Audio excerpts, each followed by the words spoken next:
পরিবার যেন সুন্দর হয়, যার কারণে মুহাম্মদ সাল্লাল্লাহু আলাইহি সাল্লাম কিছু নিয়ম কানুন উল্লেখ করেছেন।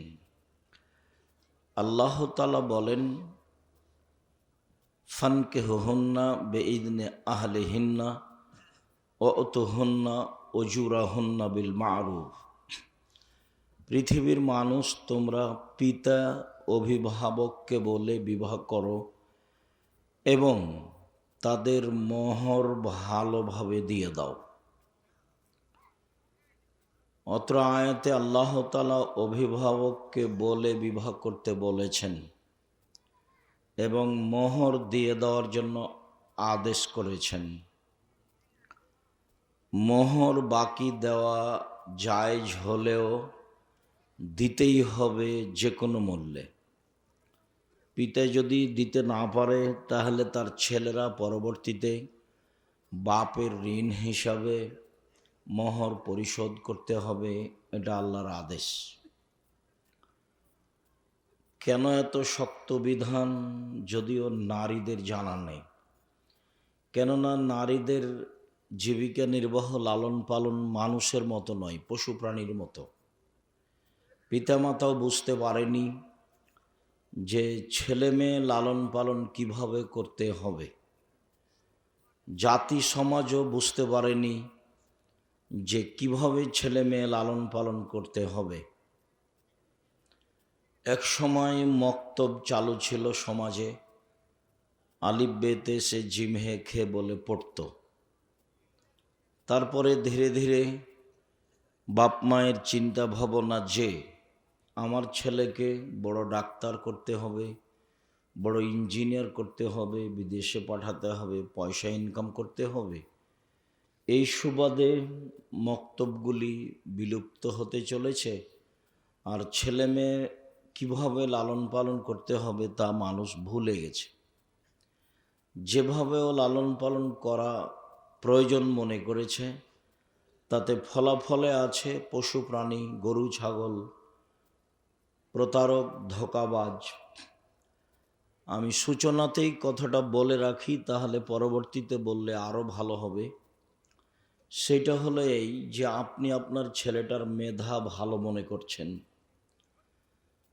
মর্মে আপনি মনোযোগ সহকারে ছেলেকে পড়াচ্ছেন। ছেলে যেদিন মেট্রিক পরীক্ষা দেয় সেদিন 3 জন প্রাইভেট মাস্টার দিয়েছিলেন, রেজাল্ট ভালো হতে হবে। তো ভালো হলো, রেজাল্ট গোল্ডেন পেল। আপনিও খুশি, আপনার স্ত্রীও খুশি, বেশ 2 জন খুশি। এবার ছেলে ইন্টার পাস করার পরে যখন বিশ্ববিদ্যালয়ে ভর্তি হওয়ার চেষ্টা করলো, তখন সাবজেক্ট প্রতি একজন শিক্ষক রাখলেন। ফলাফলে ভালো হলো, ঢাকা বিশ্ববিদ্যালয়ে ভর্তি হলো, ভালো একটা মানগত সাবজেক্টে সুযোগ পেল। এক পর্যায়ে বড় ডাক্তার হলো। ডাক্তার এমনকি বিদেশ, লন্ডন, আমেরিকা গেল, দেশে ফিরে আসলো। দেশে ফিরে এসে ধরেন পিজি হাসপাতালের একটা বড় ডাক্তার হলো, 3 থেকে 5 লক্ষ টাকা বেতন হলো। তারপরেও কি আপনি জানেন ও ওই কোম্পানির ওষুধ লিখে যে কোম্পানি তাকে টাকা দিয়েছে? এবার আপনি বলেন আপনি আর আপনার ছেলের অবস্থা কি? তাতে আমি বলেছি পশু প্রাণী নিম্ন শ্রেণীর মানুষ, আর আল্লাহ বলেছেন এরা কুকুর শ্রেণীর চেয়ে খারাপ। তাহলে আপনার ছেলে প্রতারক, ধোঁকাবাজ। এ তো বিদ্যা সিদ্ধা এগুলো কিছুই না, এগুলো এমনি প্রতারণা। জাতিকে ধোঁকা দিয়েছে, নিজেকে ধোঁকা দিয়েছে, বাপ মাকে ধোঁকা দিয়েছে। তার মানে আপনি ছেলে মানুষ করতেন জাতির জন্য, তা আপনি করতে পারেননি। আর যদি ভালো ইঞ্জিনিয়ার হয়, বড় ইঞ্জিনিয়ার, তাহলেও চোর, রাস্তাঘাটে টাকা মারে খাই, বিল্ডিং তৈরি, রাস্তাঘাট তৈরি করতে ব্যতিক্রম 2-1টা, সেটা ভিন্ন কথা। তো তাহলে আপনি আপনার ছেলে মেয়ে লালন পালনের লক্ষ্য উদ্দেশ্যে পৌঁছিতে পারেননি, ভুল হিসাব। আর 2-1টা ছেলে যদি আপনার বিদেশে থেকে যায়, তো আবদুল্লাহর বক্তব্য শুনে দেখেন, আমরা হচ্ছি ওদের গোলাম, দাস। তো দাসকে কোনোদিন মানুষ বড় চাকরি দেবে না। তাতে উদাহরণে বলেছে যে যারা পদ্মা সেতু করেছে, আমাদের যারা ইঞ্জিনিয়ার, দেশের যারা উচ্চশিক্ষিত, তারা হলো নিম্ন লেভেলের মানুষ, ওরা লেবার মিস্ত্রিকে চড়ায়। আমাদের যারা দেশের মেধাবী ছেলে, ভালো ইঞ্জিনিয়ার, ওরা হলো লেবারদের দায়িত্বশীল। আর যারা পদ্মা সেতু পরিকল্পনা করে তারা হলো ইহুদি খ্রিস্টান। আর আমাদের বাকি ছেলেরা লেবার। তাহলে ওরা তো আমাদেরকে দাস মনে করে, বড় কাজ আমাদের দেবে না। তো আপনার ছেলেটা এখন লন্ডনে থাকে, সুইপারদের দায়িত্ব পালন করে, বেতন 5 লক্ষ টাকা। তো এখন ভাবলো যে আমি লন্ডনে আছি, বেতন 5 লক্ষ পাই, যদি আমি ঢাকা পিজি হাসপাতালের ডাক্তারও হই তো বেতন 3 লক্ষ টাকা হবে। তো খামাখা দেশে কেন যাব, 5 লক্ষ টাকা বেতন পাই, ভালোই আছি। আবার কয়দিন পরে বাপ মাকে বলছে, আব্বা আমি লন্ডনের নাগরিক। তখন বাপ মা আরও খুশি, লন্ডনের নাগরিক ছেলে, বউ তাই। তো ও যে সুইপারের দায়িত্বশীল, যারা মেথর টয়লেট পরিষ্কার করে, তা এইটাই কি আপনার লক্ষ্য উদ্দেশ্য ছেলে মানুষ করার? কি আপনি বুঝাতে চাইলেন জাতিকে, আর আপনি নিজে কি বুঝলেন? এটা তো আমার কাছে কোনোদিন ধরা পড়ল না। আমি 90 সাল থেকে মাঠে আছি, তবে আপনার লক্ষ্য উদ্দেশ্য আমি ধরতে পারিনি কোনোদিন, স্বার্থ ছাড়া। এবং আপনার বাস্তবতায় আপনার ছেলেকে আমি দেখিয়েছি বহুদিন যে আপনার বাড়ি হলো নওগাঁ জেলা, রাজশাহী অন্তর্গত নওগাঁ জেলা, সতীরহাট বাড়ি।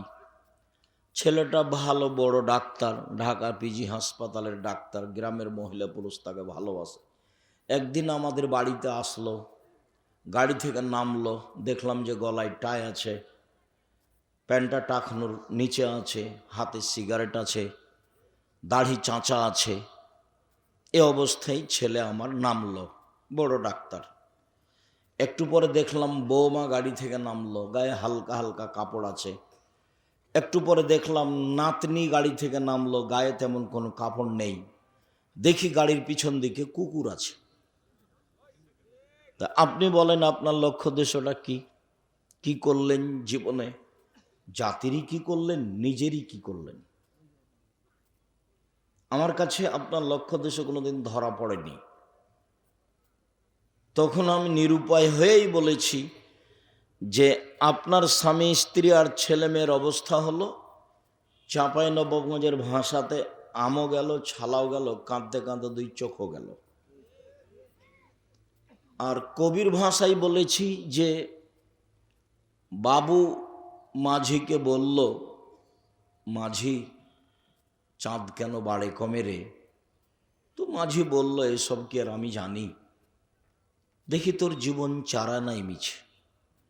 একটু পরে বাবু বলল, এই এই কেন বলতে পারিস, এসব কি আর আমি জানি, দেখি তোর জীবন আটা নাই মিছে। একটু পরে বাবু বলল, মাঝি বলতে পারিস এই এই কেন হয়, এইসব কি আর আমি জানি, দেখি তোর জীবন 12 আনাই মিছে। ইতিমধ্যে বাতাস উঠেছে, নৌকা হেলে উঠেছে। তখন মাঝি বলছে, বাবু সাঁতার জানো বাবু? তখন বাবু বলছে, না রে মাঝি, না আমি তো সাঁতার জানি না। তখন মাঝি বলছে, এখন দেখি বাবু তোর জীবন 16 আনাই মিছে। আপনার ছেলে মেয়েকে আমি কুকুর শ্রীগালের মতো মনে করি, পশু প্রাণীর মতো মনে করি, ইতর শ্রেণীর, নিম্ন শ্রেণীর। কি করতে পারে ও জাতির, কি করবে ও? আল্লাহ তাআলা বলছেন, বুঝে না ওরা, অন্তর আছে বুঝে না, দেখেও দেখে না ওরা, চক্ষু আছে দেখে না, শোনেও শোনে না ওরা, কান আছে শোনে না। উলাইকা কালানাম, তারা পশু প্রাণীর মতো, তারা গরু ছাগলের মতো, তারা কুকুর শ্রীগলের মতো, বালহুমাজাল, বরং তার চেয়ে খারাপ। আল্লাহ বলছেন ওরা কুকুর শ্রীগলের মতো।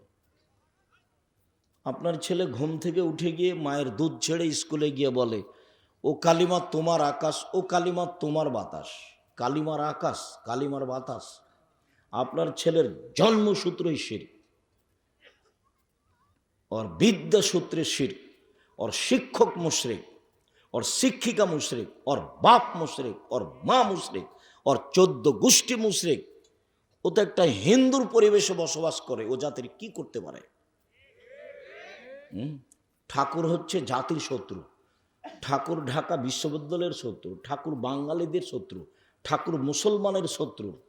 ভারত বাংলাদেশ পাকিস্তানের যেদিন মুসলমানেরা ইংরেজদের হাতে নির্যাতিত, সেদিন ঠাকুর লন্ডনে মুচ পাকাই। আর সেই ঠাকুরের গান আমার ছেলে বলে, আমি আব্দুর রাজ্জাক বিন ইউসুফ আমার দেহে শ্বাস থাকাকালীন আমার ছেলে মেয়েকে গান বলতে দেবো না। 90 সাল থেকে না এখন পর্যন্ত দিনই প্রশ্নই আসে না ছেলেকে কবর দিয়ে বলবো যে জাতির জন্য আমার ছেলে মানুষ করছে, এটা হতে পারে না। শেষ পর্যন্ত আপনার ছেলে হয়েছে ধোঁকাবাজ, না হয় প্রতারক, ওর জন্মসূত্র ঈশ্বরে কি করতে পারে জাতিরও? আপনার ছেলে কোনোদিন বলেছে ঠাকুরের গান কেন দেশে? আপনার ছেলের শিক্ষক কোনোদিন বলেছে? আপনি কোনোদিন বলেছেন? আমি তো এটা চাইনি কোনোদিন, যার কারণে আপনাকে আমি কোনোদিন শিক্ষিত মানুষ মনেও করতে পারিনি। সূত্র থেকেই ভুল। আল্লাহ তাআলা বলছেন পিতাকে বলে বিবাহ করো,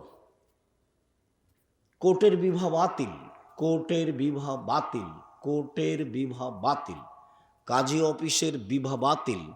যদি ওর 10টা ছেলে জন্ম নেয় কোর্টের বিবাহে, তো 10টা ছেলে জারদ সন্তান, অবৈধ সন্তান। দেখি কোন মায়ের বেটা কথা গিলাতে পারে?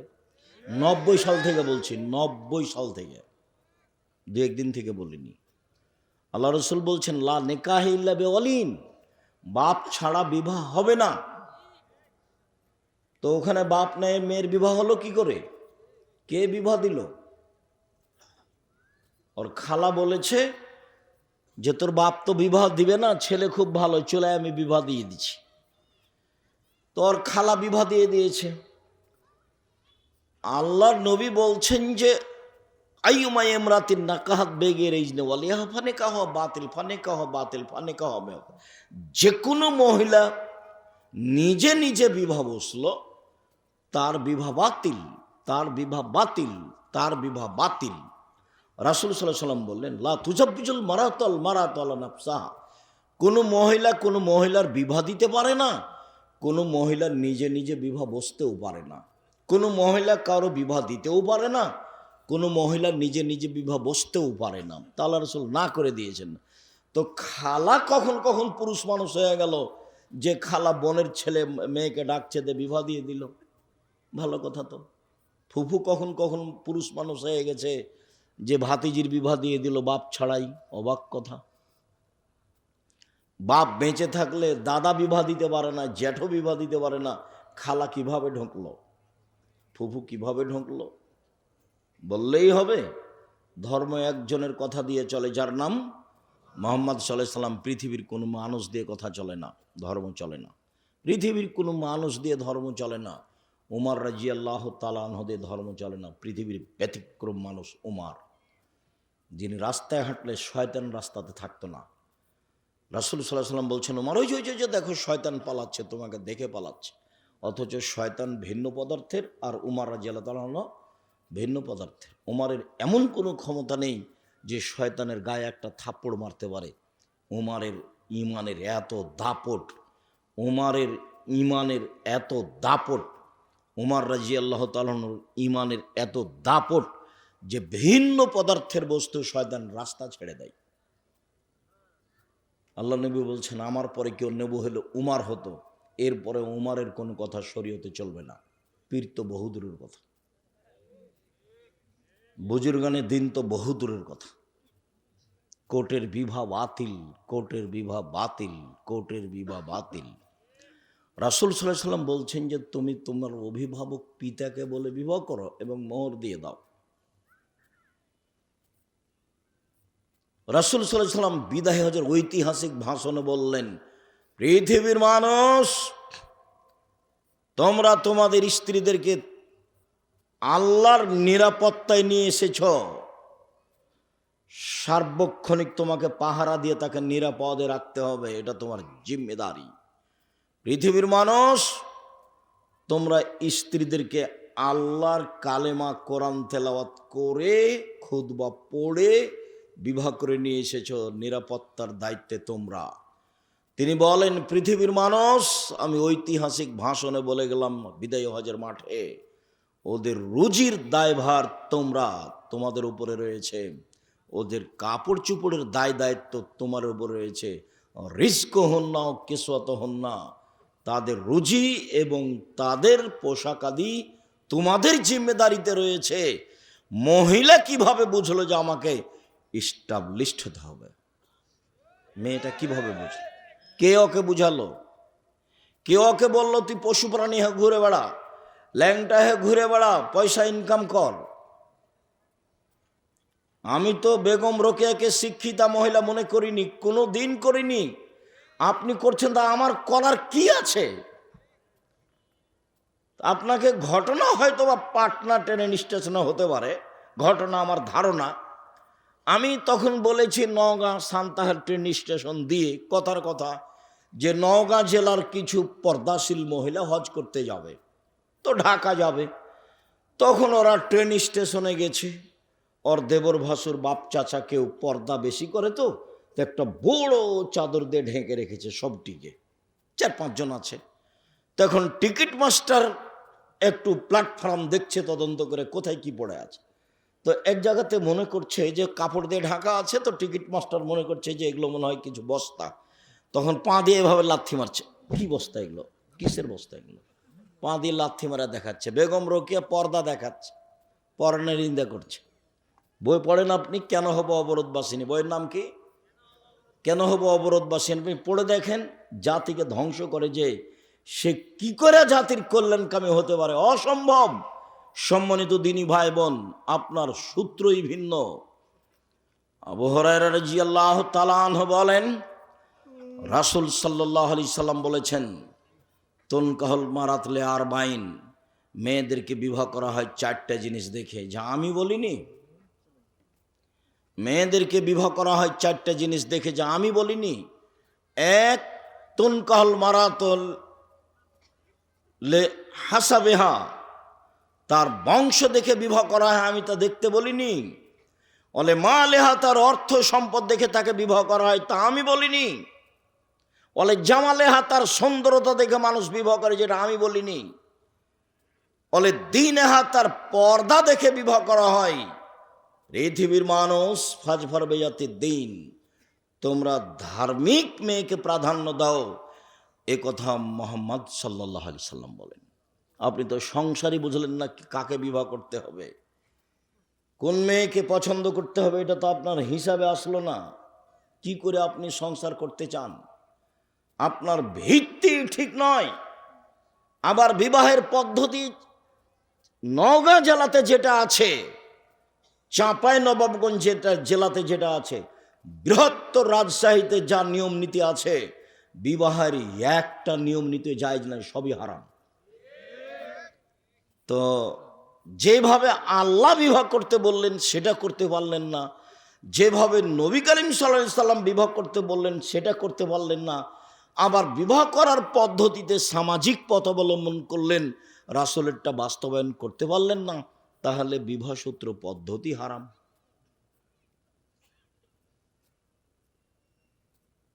বিবাহের শুরু থেকে শেষ পর্যন্ত নওগাঁ জেলাতে যা আছে, একটা কাজও জায়েজ নয়, সব হারাম। তারপরে বউ নিয়ে আসলেন, কিভাবে বাড়ি সাজালেন। বর বাসর ঘর তো সাজাতে হবে, এটা আল্লাহ রাসূলের আদেশ। বাসর ঘর সাজাতে হবে, এটা আল্লাহ রাসূলের নিজের কর্ম।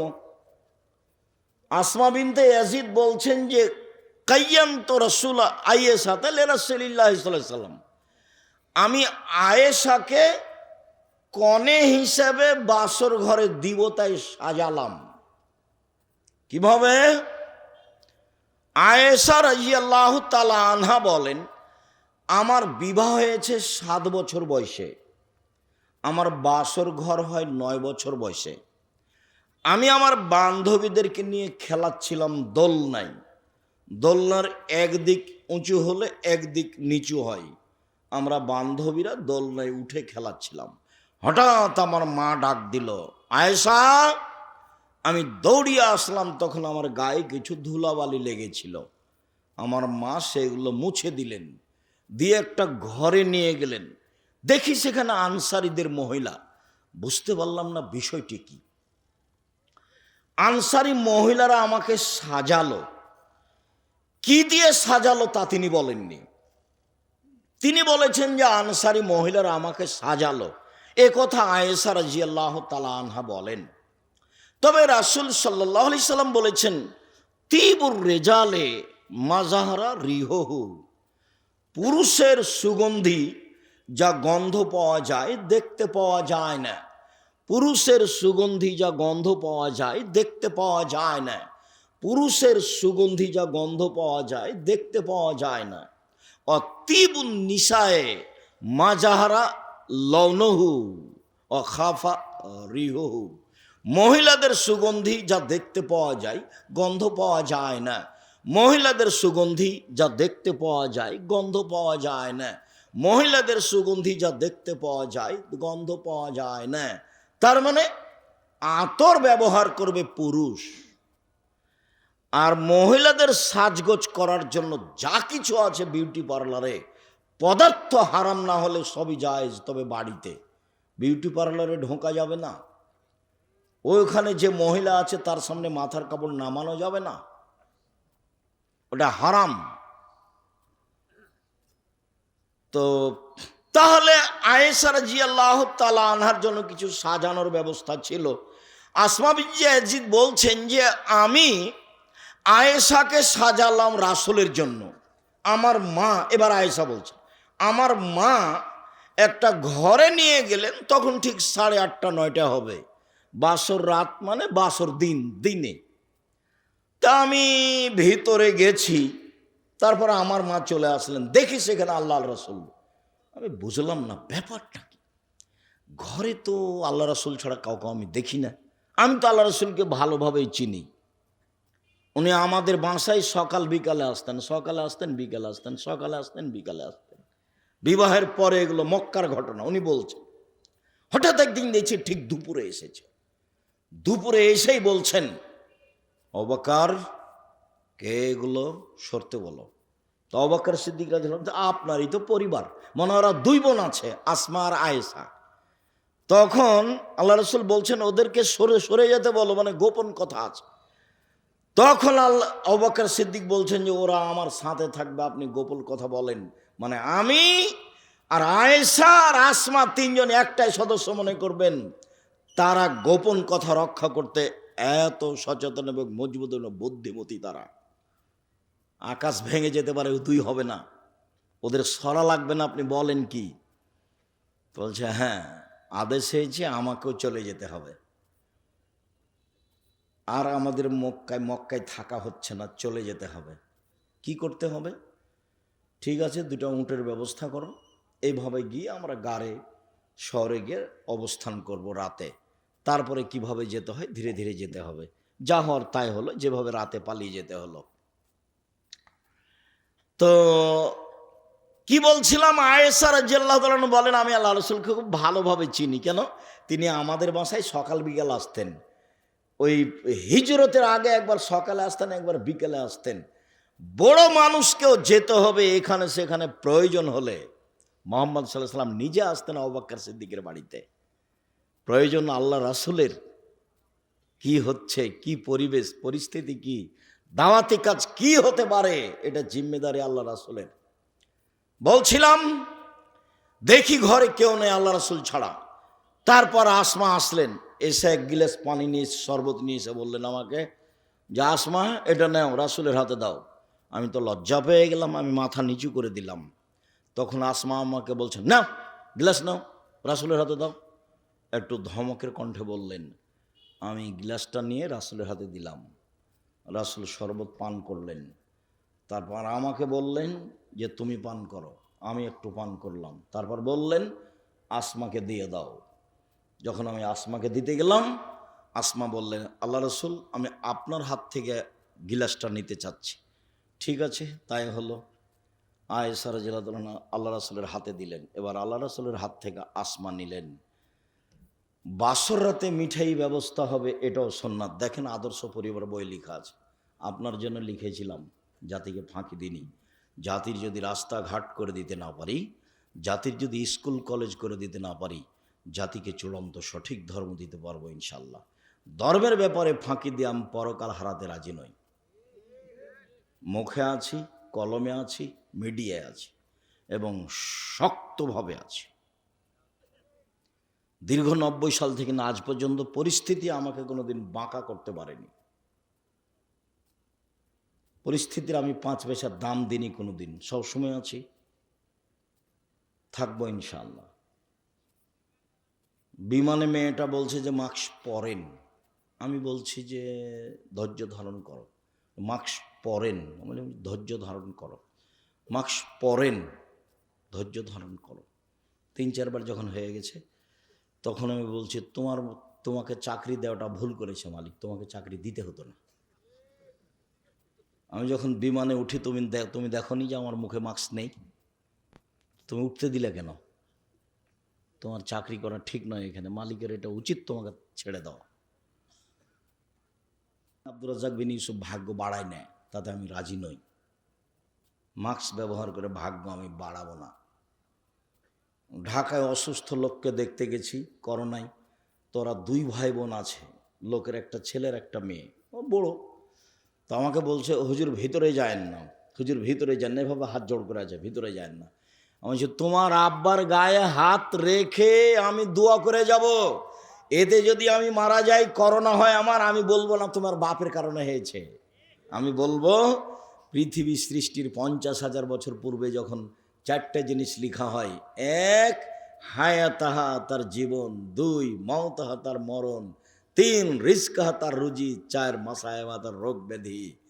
করোনা সেই দিন যদি আমার নামে করোনা লেখা হয়ে থাকে, আজকে যদি আমি পাথরের মধ্যে ঢুকে যাই তবু করোনা থেকে আমি রেহাই পাবো না। আর যদি সেদিন করোনা না লেখা হয়ে থাকে, যার করোনা হয়েছে তার গায়ের সাথে যদি গাও লেগে আমি বাকি জীবন থাকি, আমাকে করোনা ধরবে না। আমি এইভাবে ভাগ্যকে বিশ্বাস করি। অতএব তোমার বাপের করোনা হয়েছে সেই ভয়ে আমি ভিতরে যাব না, গায়ে হাত লাগাবো না, এরকম অপছন্দ না যায় হারাম কথা আমি আব্দুর রাজ্জাক বিন ইউসুফ বলি না। আর করোনার সূচনাতে ঘোষণা দিয়েছিলাম, কারো করোনা হলে আমি একসাথে খেতে প্রস্তুত। কেউ যদি মারা যায়, গোসল দিব আমি, জানাজা দিব আমি, কাফন দিব আমি, মাটিতে নামাবো আমি, সব আমি করবো একাই, কোনো চিন্তা নেই। তাতে আমার করোনা হলে আমি কাউকে যে বলবো না যে এই কারণে হয়েছে, ওটা তো আমি বলবো না, সেরেক আমি বলবো কেন? 2 দিন বাঁচতে এসে শিরক করে বাঁচতে রাজি নই। মরতে তো হবে, আজ হোক আর কাল হোক। মরণ তো একদিন পরে হলেও হবে, আজকে হলেও হবে, 1 ঘন্টা 5 মিনিট পরে হলেও হবে, আর হবেই, এটা তো নিশ্চিত। তো শিরক করে বাঁচতে আমি রাজি নই, শিরক মুক্ত অবস্থায় বাঁচতে চাই। সম্মানিত দিনী ভাই বোন, মহিলাদের মর্যাদা আল্লাহ তাআলা অনেক বলেছেন। পরিবারের কিভাবে আপনার পরিবারটা আদর্শ হবে সে অংশটুকু বলতে যাচ্ছে, তার আগে কয়েকটা কথা। মহান আল্লাহ বলেন, অকারনা ফি বুয়ুতিকুন্না ওয়ালা তাবাররাজনা তাবারুজাল জাহিলিয়াতিল উলা। হে মুসলিম মহিলা, বাড়িতে থাকো। বন্যতার যুগে, বর্বরতার যুগে, অসভ্যতার যুগে নারীরা যেভাবে রাস্তাঘাটে চলতো সেভাবে চলো না। এখন যেভাবে চলতে দেখছেন এটাই হলো বন্যতা, এটাই হলো বর্বরতা, এটা হলো অসভ্যতা, এটা হলো কুশিক্ষা। শিক্ষিতা নয়। শিক্ষিতাই যদি হয়, ওর কাছে যদি বিদ্যাই থাকে, তাহলে নখটা বড় কেন? নখ তো কেটে ফেলতে হবে, এটা নবীদের আদেশ। নখটাতে নেইল পালিশ কেন? ইহুদি খ্রিস্টানদের পতিতালয়ের মেয়েদের বৈশিষ্ট্য হচ্ছে নখে নেইল পালিশ দেওয়া। ইহুদি খ্রিস্টানদের পতিতালয়ের মেয়েদের বৈশিষ্ট্য হচ্ছে নখে নেইল পালিশ দেওয়া। ওর নখটা বড় কেন? ভরু তুলে চিকন করলো কেন? ও যদি শিক্ষিতাই হয় তাহলে দাঁত ছিলে চিকন করলো কেন? এগুলো তো সব অভিশাপ। রাসূল সাল্লাল্লাহু আলাইহি ওয়াসাল্লাম বলছেন, শুনো, গায়ে উল্কি করে যারা, ট্যাটু চিহ্ন করে যারা, তাদের উপরে অভিশাপ। পরচুলা ব্যবহার করে যারা, তাদের উপরে অভিশাপ। ভুরু তুলে চিকন করে যারা, তাদের উপরে অভিশাপ। দাঁত ছিলে চিকন করে যারা, তাদের উপরে অভিশাপ। পুরুষের পোশাক, জুতা স্যান্ডেল শার্ট প্যান্ট কোট পরে যারা, তাদের উপরে অভিশাপ। পুরুষের পোশাক পরে যারা, তাদের উপরে অভিশাপ, এরা জান্নাতে যাবে না। তে সব কিছু করলো, তারপরে ও শিক্ষিতা। অবাক কথা। দেন আজকের কথাই বলি, এসেছিল কিছুক্ষণ, চানাচুর বিস্কুট খেয়েছে, হ্যাঁ করতে করতে এসেছে, আবার চলে গেছে। এরার সাথে গল্প করেছে, খানিক চলে গেছে। তো ওরকম করলো কেন? ওর স্বামী নাই সেই জন্য। এরকম করলো কেন? ওর বাপ নাই সেই জন্য। আমি তো কোনোদিন বলিনি যে ওর বাপ আছে সেই জন্য এরকম করছে, কেননা জিম্মেদার তো বাপ, জিম্মেদার তো স্বামী। হ্যাঁ করে গল্প করতে করতে আসলো, আমার রাস্তা বেয়ে চলে গেল। ও কেমনে শিক্ষিতা হলো, কেমনে মা হলো? কে ওকে মা বলছে? আমি তো বলিনি কোনোদিন। আমি আব্দুর রাজ্জাক বিন ইউসুফ, তাকে আমি পশু প্রাণীর মতো মনে করি, গরু ছাগলের মতো মনে করি। আপনার গায়ে কথা লাগলে আমার কিছু আসে যায় না। আপনার এই পরিবার পশু প্রাণীর মতো পরিবার। বুঝেও বুঝে না ওরা, অন্তর আছে বুঝে না, দেখেও দেখে না ওরা, চক্ষু আছে দেখে না, শুনেও শোনে না ওরা, কান আছে শোনে না। উলায়েকা কালানাম, তারা পশু প্রাণীর মতো, তারা গরু ছাগলের মতো, তারা কুকুর শ্রেণীর মতো, বালু মাজাল বরং তার চেয়ে খারাপ। মহান আল্লাহ বলেন, মহিলারা ওইভাবে চলতে পাবে না। জাহিলিয়াতের যুগে, বন্যতার যুগে, বর্বরতার যুগে, অসভ্যতার যুগে যেভাবে ঢং ঢং করে চলতো, মাথার চুল ছেড়ে আর ফ্যাশন বোরকা পরে, ভ্যানিটি ব্যাগ হাতে করে। চাঁপায় নওগাঁ জেলার পল্লীর এলাকায় বাড়ি, আবার ভ্যানিটি ব্যাগ নিয়ে সে চলে যায় রাজশাহী ঘুরতে। এখনো এখানে এসেছে এমনিতেই, ফ্যাশন বোরকা পরে আছে, এখন আছে। তাহলে ও কি? ও তো পশু প্রাণীর মতো। আপনি বলছেন এটা আমার মা, আপনি বলেন কি আব্দুর রাজ্জাক আমার কিছু করার নাই? ওটা তোমার মা হবে কেন? ওটা তোমার খালা। নতুন বলিনি আমি, ওকে খালা বলে ডাকবো। ও তোমাকে মানুষ করতে পারেনি, তোমার নানি তাকে মানুষ করতে পারেনি, তোমার দাদা তোমার নানা তাকে মানুষ করতে পারেনি, তাকে পশু প্রাণীর মতো করে মানুষ করেছে। সে মাঠে আসে, হ্যাঁ করে হাসে, হ্যাঁ করে চলে যায়। কি করে কেন যাবে? সে তো মহিলা মানুষ। তাকে তো রাসূল সাল্লাল্লাহু আলাইহি ওয়াসাল্লাম কঠোরভাবে বাড়ি থেকে বের হতে নিষেধ করেছেন। তিনি বলেছেন, ইয়া আইয়ুহান নবী কুল্লি আজওয়াজিকা বানাতিকা নিসাইল মুমিনিনা ইউদরিনা আলাইহিন্না মিন জালাবিবিহিন্না।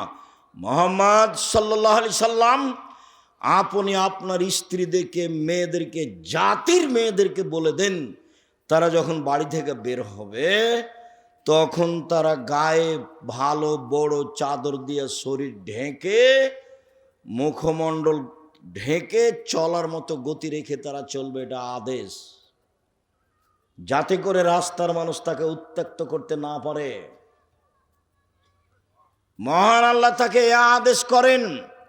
আল্লাহ বলেন, অকুল্লিল মুমিনাত আয়াগযুজনা আবসারাহিন্না আয়াগযুজনা, মহিলাদের বলে দাও তারা যেন চক্ষু নিচু করে চলে। আল্লাহর আদেশ। মহিলাদের বলে দেন আপনি, তারা যেন লজ্জা স্থানের হেফাজত করে। মহিলাদের আপনি বলে দেন, তারা যখন বাড়ি থেকে বের হবে তখন যেন বুকের উপরে আরো একটা অতিরিক্ত চাদর ব্যবহার করে। আল্লাহর আদেশ। বাড়ি থেকে কিভাবে বের হবে সে আদেশ আল্লাহর আছে। ওয়াইজা সালতুমুহুন্না মাতান ফাসআলুহুন্না মিন ওরাই হিজাব। পৃথিবীর মানুষ মহিলাদের কাছে যদি কিছু চাইতে হয়, তাদের সাথে যদি কথা বলতে হয়, তাহলে অন্তরাল থেকে বলো পর্দা থাকতে হবে, অন্তরাল থাকতে হবে। দেবরের সাথে মোটরসাইকেলে এসেছে, সে আবার শিক্ষিতা? ও পশু প্রাণী, ও গরু ছাগল, ও ইতর শ্রেণীর মানুষ, ও নিম্ন শ্রেণীর মানুষ, ও ইতর শ্রেণীর মানুষ, ও শিক্ষিত নয়। ইন্নামা ইয়াযাক্কারু উলুল আলবাব, শিক্ষিত মানুষ উপদেশ গ্রহণ করে।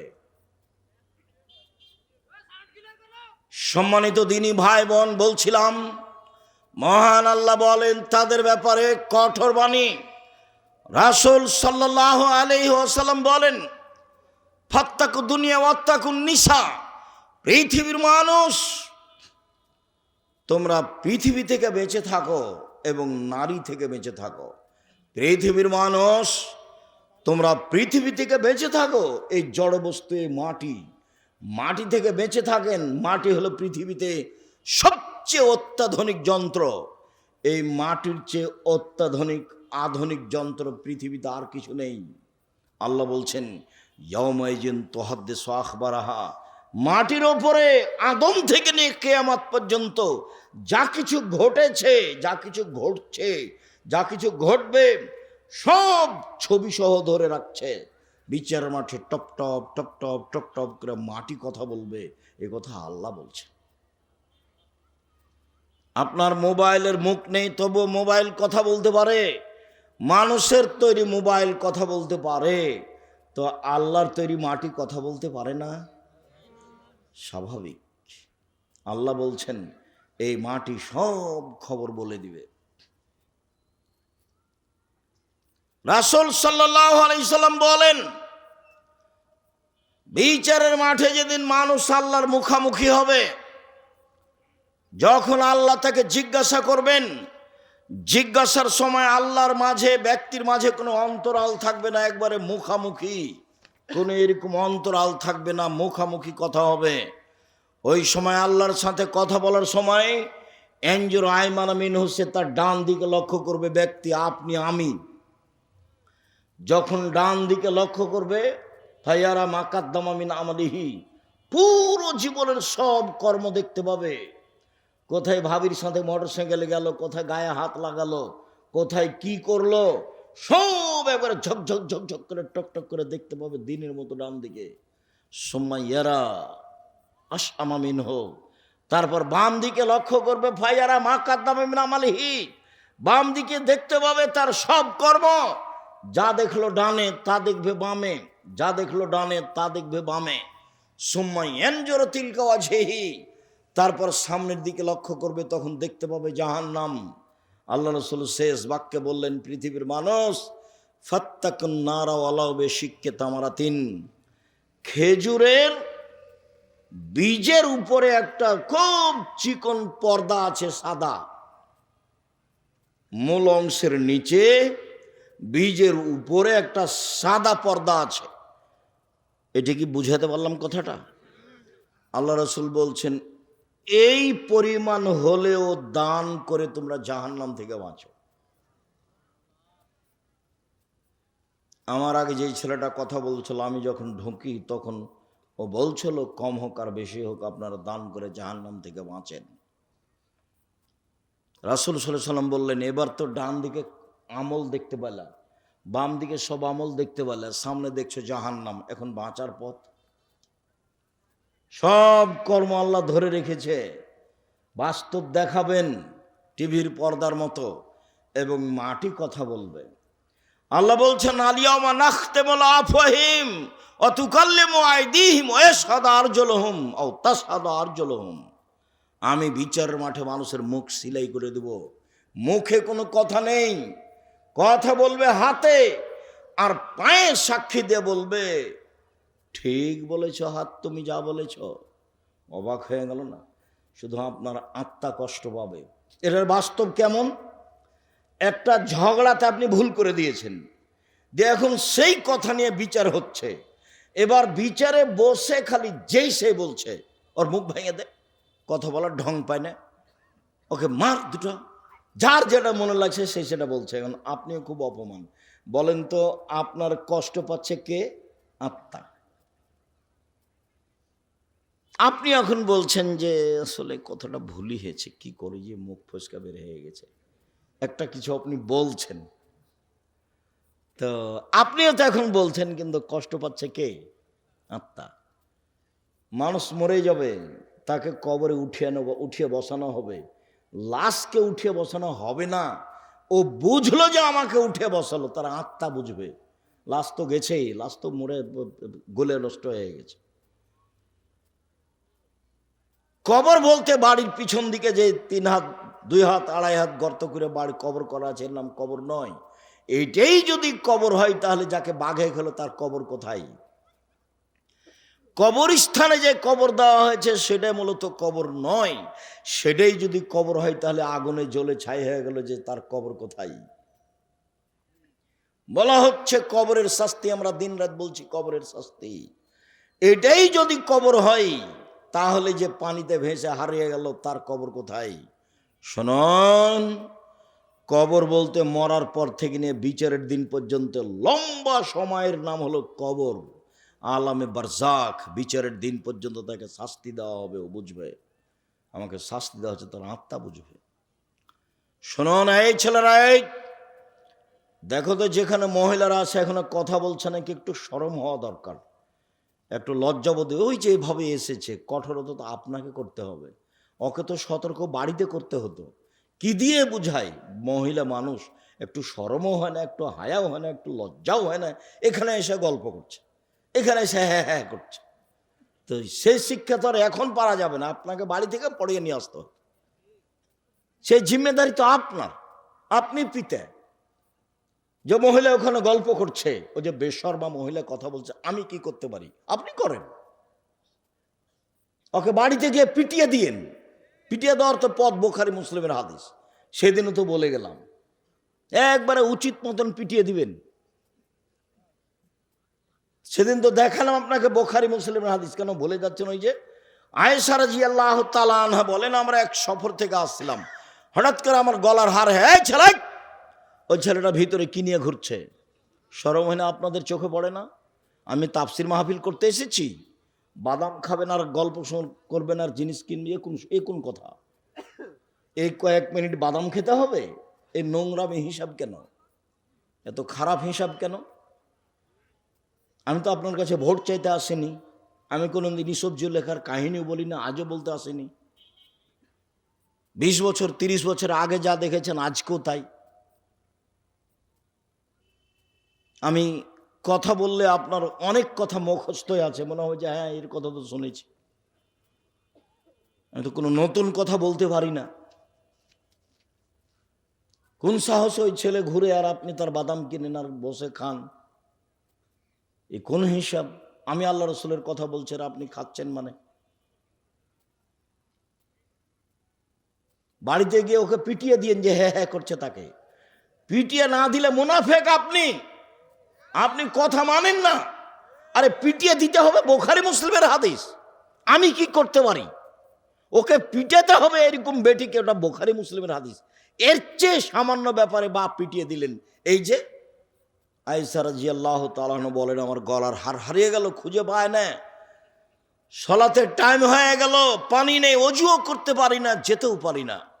জনগণ আমার আব্বার কাছে গেল, আমার আব্বাকে গিয়ে বলল, ঘটনা কি হয়েছে জানেন? কি হয়েছে? আপনার মেয়ে তো হার হারিয়েছে, খুঁজে পাচ্ছি না।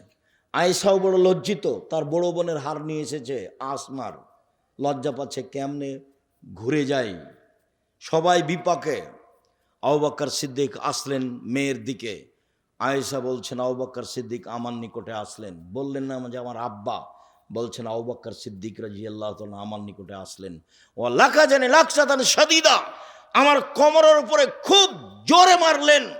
ওই সময় আমার স্বামী আমার উরু রানের উপরে মাথা দিয়ে ঘুমিয়েছিলেন। যদি আমার স্বামী আমার উরু রানের উপরে মাথা দিয়ে না ঘুমাতেন তাহলে আমি মায়ের কারণে দূরে সরে যেতাম, এত জোরে মেরেছেন। আর আমাদের দেশের অবস্থা প্রথমে নকল করি, তারপর হাদিস বলছি। আমাদের দেশের শ্বশুর যদি দেখে মেয়ের ওখানে গিয়ে যে মেয়ের উরু রানের উপরে মাথা দিয়ে জামাই ঘুমাচ্ছে, তাহলে ওই দিকে যাওয়া তো দূরের কথা, পাল্টা এভাবে ঘুরবে। আমাদের দেশের পরিবেশ এটা গ্রহণ করতে পারে না যে কেমনে এখানে যায়। আমাদের দেশে স্বাভাবিক পরিবেশ এটা গ্রহণ করতে পারে না। আজও আরব দেশে এটা তাদের কোনো ব্যাপার নয়, বিবাহ কোনো ব্যাপার নয়, তালাক কোনো ব্যাপার নয়, মানুষের জন্ম কোনো ব্যাপার নয়, মানুষের মরণ কোনো ব্যাপার নয়। আলবানি মরে গেছে, মাটি দিয়েছে, কেউ জানে না। মরা আর দুনিয়াতে আসা আর বিবাহ তালাকটা ভাববার জিনিস নয়। পছন্দ হয়েছে, বিবাহ করেছে, সংসার মিল খানি, তালাক দিয়ে দিয়েছে। তো তাদের এই পরিবেশ। এবার আপনাকে বুঝাই কেন তাকে পিটাতে বললাম। প্রমাণ কি? আমার মেয়ে 4টা ছেলে নিয়ে সাথে এসেছে, চিল্লাচ্ছে, সেজন্য আমাকে পিটাতে আদেশ করছেন। আমি কি করতে পারি? আল্লাহ রাসূল পিটাতে বলছেন, আমি কি করতে পারি? রাসূল সাল্লাল্লাহু আলাইহি সাল্লামের সামনে পৃথিবীর সবচেয়ে বড় মানুষে মারলেন, আবু বকর সিদ্দিক মারলেন। মনে রাখবেন, আদম থেকে নিয়ে কিয়ামত পর্যন্ত যত মানুষ এসেছে, যত মানুষ আছে, যত মানুষ আসবে, নবী রাসূল ব্যতীত সবচেয়ে দামি মানুষ আবু বকর সিদ্দিক রাদিয়াল্লাহু তাআলা আনহু। সবচেয়ে বড় মহিলাকে মারলেন। মা হাওয়া থেকে নিয়ে কিয়ামত পর্যন্ত যত মহিলা এসেছে, যত মহিলা আছে, যত মহিলা আসবে, সবার চেয়ে দামি মহিলা আয়েশা রাদিয়াল্লাহু তাআলা আনহা, তিনি তাকে মেরে দিলেন। পৃথিবীর সবচেয়ে বড় মানুষের সামনে মারলেন। পৃথিবীর ইতিহাসে আদম থেকে নিয়ে কিয়ামত পর্যন্ত নবী রাসূল নির্বিশেষে জনগণ সবার চেয়ে দামি মানুষ হলেন মুহাম্মদ সাল্লাল্লাহু আলাইহি সাল্লাম। সবচেয়ে বড় মানুষে মারলেন মানে আবু বকর সিদ্দিক মারলেন। সবচেয়ে বড় মহিলাকে মারলেন মানে আয়েশাকে মারলেন। সবচেয়ে বড় মানুষের সামনে মারলেন মানে মুহাম্মদ সাল্লাল্লাহু আলাইহি সাল্লামের সামনে মারলেন। হাত দিয়ে মারলেন। পূর্ণ যুবতী মেয়েকে মারলেন। বিবাহদারী মেয়েকে মারলেন। বিবাহদারী কথা বুঝেন কি আপনারা? বিবাহদারী মেয়েকে মারলেন। জামাইয়ের সামনে মারলেন। দিন দুপুরে মারলেন। 1400 মানুষের সামনে মারলেন। খোলা মাঠে মারলেন। পৃথিবীর ইতিহাসে সবচেয়ে বড় মানুষে মারলেন। সবচেয়ে বড় মহিলাকে মারলেন। সবচেয়ে বড় মানুষের সামনে মারলেন। হাত দিয়ে মারলেন। বিবাহদারী মেয়েকে মারলেন। পূর্ণ যুবতী মেয়েকে মারলেন। জামাইয়ের সামনে মারলেন। খোলা মাঠে মারলেন। প্রায় 1400 মানুষের সামনে মারলেন। এত বড় বাপে এত বড় বেটিকে এত বড় মানুষের সামনে মেরে দিলেন হাত দিয়ে। ভুল কোথায়? গলার হারটা হারিয়ে গেছে সেই জন্য। আর আপনার মেয়ে হ্যাঁ করছে আর বসে আছে, আবার যাচ্ছে। আপনি তাকে ধমকও দিতে পারবেন না। আপনি কি বাপ? আপনার মতো পশু প্রাণী বাপ বেঁচে থেকে কি হবে? মরে গেলে জামিয়া সালাফিয়া দায়িত্ব পালন করবে, চিন্তা করবেন না। 500-র অধিক এতিম অসহায় ছেলে মেয়ে আছে। যদি কালকে আবার 500 যায়, কোনো সমস্যা নেই ইনশাআল্লাহ। পৃথিবীর দেশের বাংলাদেশের সবচেয়ে বড় প্রতিষ্ঠান জামিয়া সালাফিয়া আপনার বাড়ির পাশে আছে। যান কিনা আমি তা বলতে পারবো না। যদি না যান, আপনার সংকীর্ণতা আমার কি করার আছে? 50 বিঘা জমির উপরে দেখে আসেন তো, দূরে নেই। আমচত্বরের এখানেই আছে, পাশেই 1 কিলোমিটার 1.5 কিলোমিটার পূর্ব দিকে। দেশের শিক্ষক, বিদেশের শিক্ষক, ইন্ডিয়ার শিক্ষক, রূপগঞ্জ আর এটা মিলে প্রায় 300 জন শিক্ষক আছেন। 40 লক্ষ টাকা মাসে বেতন লাগে। 40 লক্ষ। 500-র অধিক এতিম অসহায় রয়েছে। 5000-এর বেশি ছেলে মেয়ে পড়াশোনা করে। দেশের সবচেয়ে বড় প্রতিষ্ঠান। শিক্ষা মানে, শিক্ষক মানে, ছাত্র সংখ্যায়, শিক্ষক সংখ্যায় দেশের শিরক মুক্ত প্রতিষ্ঠান জামিয়া সালাফিয়া, দেশের বিদাত মুক্ত প্রতিষ্ঠান জামিয়া সালাফিয়া, দেশের দল মুক্ত প্রতিষ্ঠান জামিয়া সালাফিয়া, দেশের সংগঠন মুক্ত প্রতিষ্ঠান জামিয়া সালাফিয়া, দেশের হিংসা মুক্ত প্রতিষ্ঠান জামিয়া সালাফিয়া। একজন শিক্ষক আর একজন শিক্ষকের বিরুদ্ধে মুখ খোলার মতো কোনো ক্ষমতা নেই। মুখ খুলতে পারবে না। একজন শিক্ষক আর একজন শিক্ষকের দল সংগঠনের কথা বলতে পারবে না, ভাবতেই পারবে না, বলা তো বহুদূরের কথা। চলেন এই দলটা করি বা এখানে আসেন বা আমাদের সাথে আসেন, এরকম কোনো সুযোগ নেই। তার নাম জামিয়া সালাফিয়া। আপনার বাড়ির পাশে আছে, কেন জান না সেটা আমি বলতে পারবো না। আমার কাছে কোনো সংকীর্ণতা নেই। আপনার বাড়িতে যেতে আমার কোনো আপত্তিও নেই। আপনি কবে আমাকে গালি দিয়েছেন সে বিবেচনা আমি করিনি। যখন আপনি গালি দিয়েছেন 1 মিনিট পরে আমি ওটা ভুলে গেছি, আপনারটা আমি হিসাবে রাখি না। আমার জীবনে কোনোদিন কোনো দল মাঝহাবের নিন্দা করিনি। আমি কোনোদিন আমার জীবনে মানুষের পিছিয়ে পড়ি না, যা পারে করে নে। আমার জীবনে বড় দুটা ত্যাগ, একটা হলো প্রতিশোধ নিব না, আর একটা হলো কারো বদনাম করব না, যা হবে হবে। ধুয়ে রেখে দিলে আমি কিছু বলবো না, লুটে খেয়ে নিল কিছু বলবো না। ও পাতাই পড়ি না, হিসাবই রাখি না তো পাতা পড়বো কেন? ধত্তবে রাখি না তো পাতা পড়ার কি প্রয়োজন আমার?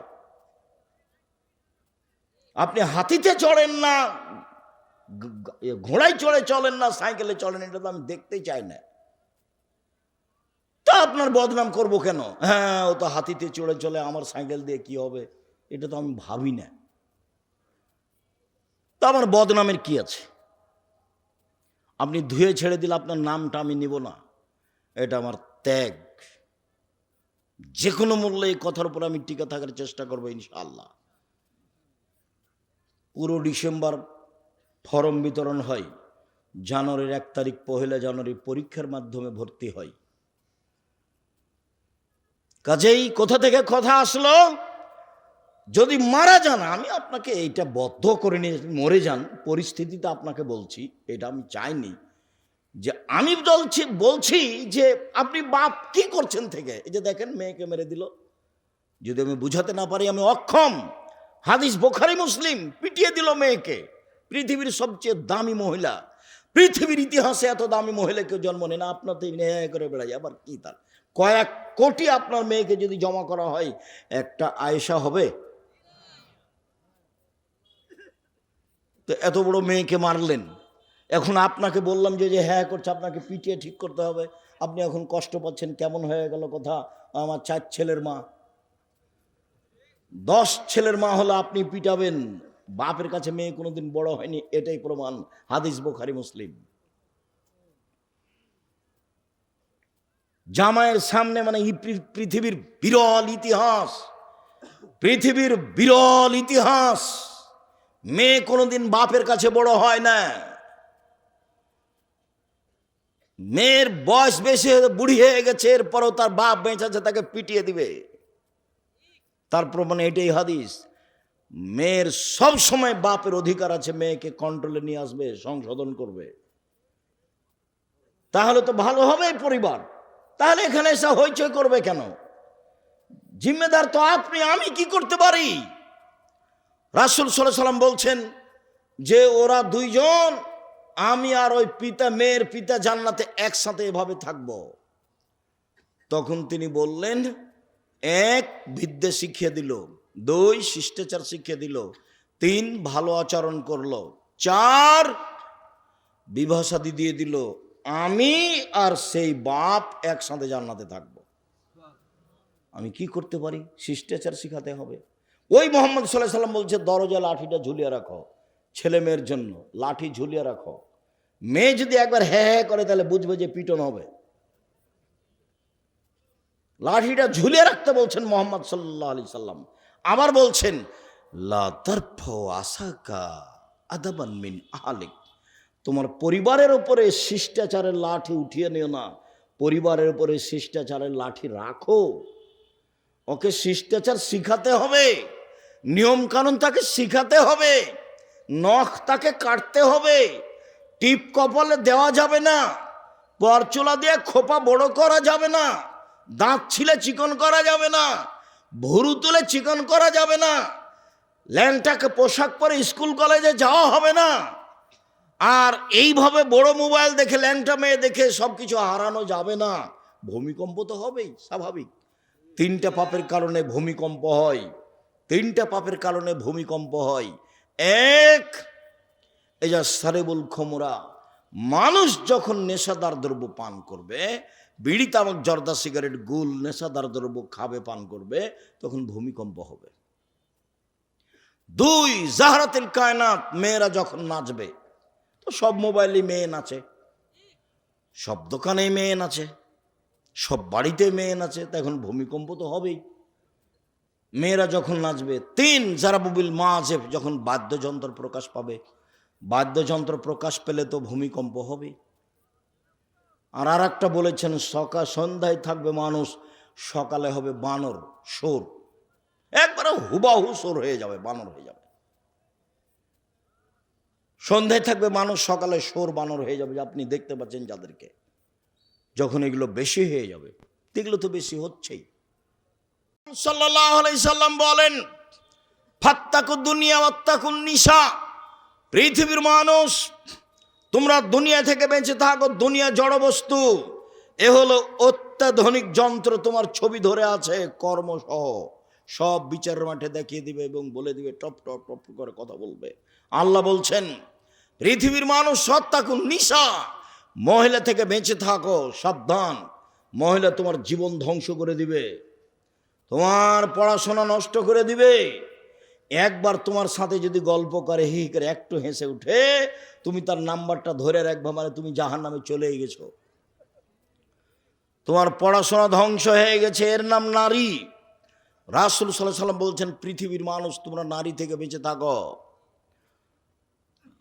উসামা বিন যায়েদ বলেন, রাসূল সাল্লাল্লাহু আলাইহি সাল্লাম বলেছেন, মা তারাকতু বাদি ফিতনাতান নাযারা লিরিজালি মিনান নিসায়ে, পৃথিবীর মানুষ শুনে রেখো, আমি পৃথিবীতে যত কিছু ছাড়লাম, সবচেয়ে যেটা বিপজ্জনক বস্তু পুরুষের জন্য সেটা হলো নারী। আমি ছাড়িনি কোনো বস্তু যেটা পুরুষের জন্য বিপজ্জনক হতে পারে নারীদের চেয়ে। পৃথিবীর মানুষ শুনে রেখো, আমি ছাড়িনি কোনো বস্তু যেটা পুরুষের জন্য বেশি বিপজ্জনক হতে পারে নারীদের চেয়ে। নারী হচ্ছে পুরুষের জন্য সবচেয়ে বিপজ্জনক ভয়ানক বস্তু। এ কথা মুহাম্মদ সাল্লাল্লাহু আলাইহি সাল্লাম বলেন, হাদিস বুখারী মুসলিম। রাসূল সাল্লাল্লাহু আলাইহি সাল্লাম বলেন, পৃথিবীর মানুষ সতর্ক থাকো, ইন্নাল মারাতা তুকবেলু ফি সূরাতি শায়তান তুদবিরু ফি সূরাতি শায়তান, নিশ্চয় মহিলা শয়তানের বেশ ধরে আসে, শয়তানের বেশ ধরে যায়। নিশ্চয় মহিলা শয়তানের বেশ ধরে আসে, শয়তানের বেশ ধরে যায়। শুনুন, এই ছেলে বসো, পরিবেশ নষ্ট করছো কেন? এতক্ষণ বাদাম খাচ্ছিলে, খুব ভালো লাগছিল। অল্প সময় আল্লাহ নবীকে সবাকে শয়তান বললেন? সবাকে শয়তান বলেন তো আয়েশা রাদিয়াল্লাহু তাআলা আনহাকে আল্লাহ নবী বলছেন, আয়েশা শোনো শোনো শোনো, এই যে জিবরাইল, হাজা জিবরাইল ইকরাকা সালামা, এই যে জিবরাইল, জিবরাইল তোমাকে সালাম দিল। তখন আয়েশা বলছেন, ওয়ালাইহিস সালাম ওয়া রাহমাতুল্লাহি ওয়া বারাকাতুহু ফাতারা ওয়ালা নারা, আমিও বলছি জিবরাইলের উপরে শান্তি, জিবরাইলের উপরে নিরাপত্তা, বরকত। আপনি তো জিবরাইলকে দেখতে পান, আমি তো দেখতে পাই না। আপনি তো জিবরাইলকে দেখতে পান, আমি তো দেখতে পাই না। আপনি তো জিবরাইলকে দেখতে পান, আমরা তো দেখতে পাই না। এক বিছানে তিনজন, জিবরাইল, মুহাম্মদ সাল্লাল্লাহু আলাইহি সাল্লাম, আয়েশা রাদিয়াল্লাহু তাআলা, এক বিছানে তিনজন, এক ল্যাপের নিচে তিনজন, এক খাটে তিনজন। মুহাম্মদ সাল্লাল্লাহু আলাইহি সাল্লাম, জিবরাইল আলাইহিস সালাম, আয়েশা রাদিয়াল্লাহু তাআলা আনহা। আল্লাহ রাসূল বলছেন, আয়েশা এই যে জিবরাইল, এভাবে বলছেন, হাজা জিবরাইল, এই যে জিবরাইল, মানে বিছানায় আছে। এ তো আর দেখা যাবে না, ও তো ভিন্ন পদার্থের তৈরি। মুহাম্মদ সাল্লাল্লাহু আলাইহি সাল্লাম দেখতে পাচ্ছেন। আমি আপনাকে কি বলতে চেয়েছি, আল্লাহ রাসূল সবাকেই কি বললেন শয়তান? দেখেন তো আয়েশার কত সম্মান। আর সেদিন তো বলেছি খাদিজা রাদিয়াল্লাহু তাআলার কথা, যে জিবরাইল এসে আমাদের নবীকে বলছেন, যা জিবরাইল ইলান নবী সাল্লাল্লাহু আলাইহি সাল্লাম, জিবরাইল আমাদের নবীর কাছে আসলেন, এসে বলছেন যে হাজিহি খাদিজা আতাত ইলাইকা, ওই যে খাদিজা আপনার কাছে আসছে। আল্লাহ রাসূল শোনেন, জিবরাইল বলছেন, ওই যে খাদিজা আপনার কাছে আসছে, তার হাতে একটা বাটি রয়েছে, তাতে আছে খাদ্য, তাতে আছে তরকারি, তাতে আছে খাদ্য, তাতে আছে তরকারি। শুনুন, ফায়জা আতাতকা, যখন চলে আসবে খাদিজা আপনার কাছে, তখন বলবেন, ফাকরা আলাইহা সালাম মিন রাব্বিহা, খাদিজা আল্লাহ তোমাকে সালাম দিয়েছেন, এটা বলে দিবেন। অমিন্নি, আর আমার পক্ষ থেকে বলবেন যে জিবরাইল তোমাকে সালাম দিয়েছে। অবাসসারা বাইতিন ফিল জান্নাহ, আর একটা সুসংবাদ দিবেন যে খাদিজা তোমার জন্য জান্নাতে একটা ঘর বানানো হয়েছে, হীরা মুক্তা মাণিক্য দিয়ে, যেখানে হইচই নেই, যেখানে কষ্ট ক্লেশ নেই। বুখারী মুসলিম। ইনি হলেন খাদিজা রাদিয়াল্লাহু তাআলা। তা আল্লাহ রাসূল কি খাদিজাকে বললেন যে শয়তানের বেশ ধরে আসো, শয়তানের বেশ ধরে যাও? তো যে হে হে করে আসলো, এবার তুমি বলো কেমন? আবার গল্প করতে করতে চলে যাচ্ছ, তুমি বলো কেমন ও? এখন যে বক্তব্য শুনতেছে, গল্প জমাইছে, তুমি বলো কেমন? আমার কি বলার আছে? আমি আপনাকে দেখতে বলছি যে বুখারী মুসলিমের সাথে, হাদিসের সাথে আপনার স্ত্রীর মিল খাই কিনা, আপনার মেয়ের মিল খাই কিনা। তাহলে এই জীবন কেমন? এটা পশু প্রাণীর মতো জীবন। বুঝে না ওরা, অন্তর আছে বুঝে না, বুঝা দরকার। দেখেও দেখে না ওরা, চক্ষু আছে দেখে না, দেখা দরকার। শোনেও শোনে না ওরা, কান আছে শোনে না, শোনা দরকার। উলায়েকা কালানাম, তারা পশু প্রাণীর মতো, তারা গরু ছাগলের মতো, তারা কুকুরের মতো, বালহমাজাল, বরং তার চেয়ে খারাপ। কি জীবিকা নির্বাহ এটা? এটা কি? যেভাবে আপনার ছেলে মেয়ে পড়াশোনা করছে, যেভাবে চলছে, এটা কি হলো? রাসূল সাল্লাল্লাহু আলাইহি সাল্লাম বলেন, ইয়াকুমুল মুগিবাত, শোনো, যেই মহিলার স্বামী বাড়িতে নেই সেখানে যায়ও না, নইলে বিপদে পড়ে যাবা। রাসূল সাল্লাল্লাহু আলাইহি সাল্লাম বলেন, ইয়াকুমুদ দুখুল আলান নিসায়ে, মহিলা যেখানে আছে সেখানে যায়ও না, নইলে বিপদে পড়ে যাবা। তখন একজন সাহাবী বলছেন, আল্লাহ রাসূল, আলহামো, দেবর তাহলে কি করবে? দেবর কি বাহিরে খাবে? ও কি বাহিরে থাকবে? ও কি মাঠে কুঁড়ি ঘর বানিয়ে থাকবে? ওর কি অবস্থা হবে? মানে যা হয় তো বাড়ির সদস্য। তখন আল্লাহ রাসূল বলছেন, আলহামো আল মত, দেবরকে ভয় করতে হবে মরণের মতো, মানে সতর্ক। দেবরকে ভয় করতে হবে মরণের মতো, মানে সতর্ক। তো মোটর সাইকেলে এসেছে, দেবরের মোটর সাইকেলের পিছনে, এটা কি ভয় করা হলো? একসাথে ভ্যানে চাপাচাপি করে এসেছে, এটা ভয় করা হলো না। এটা হলো কুরশ্রীগালের মতো, এটা হলো গরু ছাগলের মতো, এটা হলো পশু প্রাণীর মতো। আপনাকে আমি কষ্ট দিতে চাইনি। আল্লাহ রাসূল বলছেন, ইন্না মিন আসরাতি সাআতি ইরফাল ইলম, পৃথিবী ধ্বংসের লক্ষণ হলো বিদ্যা উঠে যাবে। আপনি যাকে বিদ্যা বলেছেন সেটা বিদ্যা নয়। আল্লাহ রাসূল বলছেন, ওয়ানজুল জাহাল, মূর্খতা বর্ষণ হবে, মূর্খতা বর্ষণ হবে। আমরা তো জানি যে বৃষ্টি বর্ষণ হয়। কি বর্ষণ হয় ভাইজান? বৃষ্টি বর্ষণ হয়। আল্লাহ রাসূল বলছেন মূর্খতা বর্ষণ হবে। তাহলে মিলাবেন কি দিয়ে? কিভাবে মিলাবেন? ওয়াকসরা শারবুল খামরে, মদ পান বেশি হয়ে যাবে। ওয়াইকলার রেজাল, পুরুষ কমে যাবে। ওয়াকসরা নিসা, মহিলা বেশি হয়ে যাবে। হাত্তা এখন আলে খামসিন ইমরাল কাইমুল ওয়াহিদ, একজনের অধীনে থাকবে 50 জন নারী। 50 সংখ্যা নয়, হাজারো নারী থাকবে একজনের অধীনে। এই বোকা ছেলের সাথে 50 জন মেয়ে গল্প করে জেনার, তখন মনে করছে যে এরা শুধু আমার সাথে গল্প করে। বোকা ছেলে, 50 জন নারী আরো হাজারো 50-এর সাথে কথা বলে।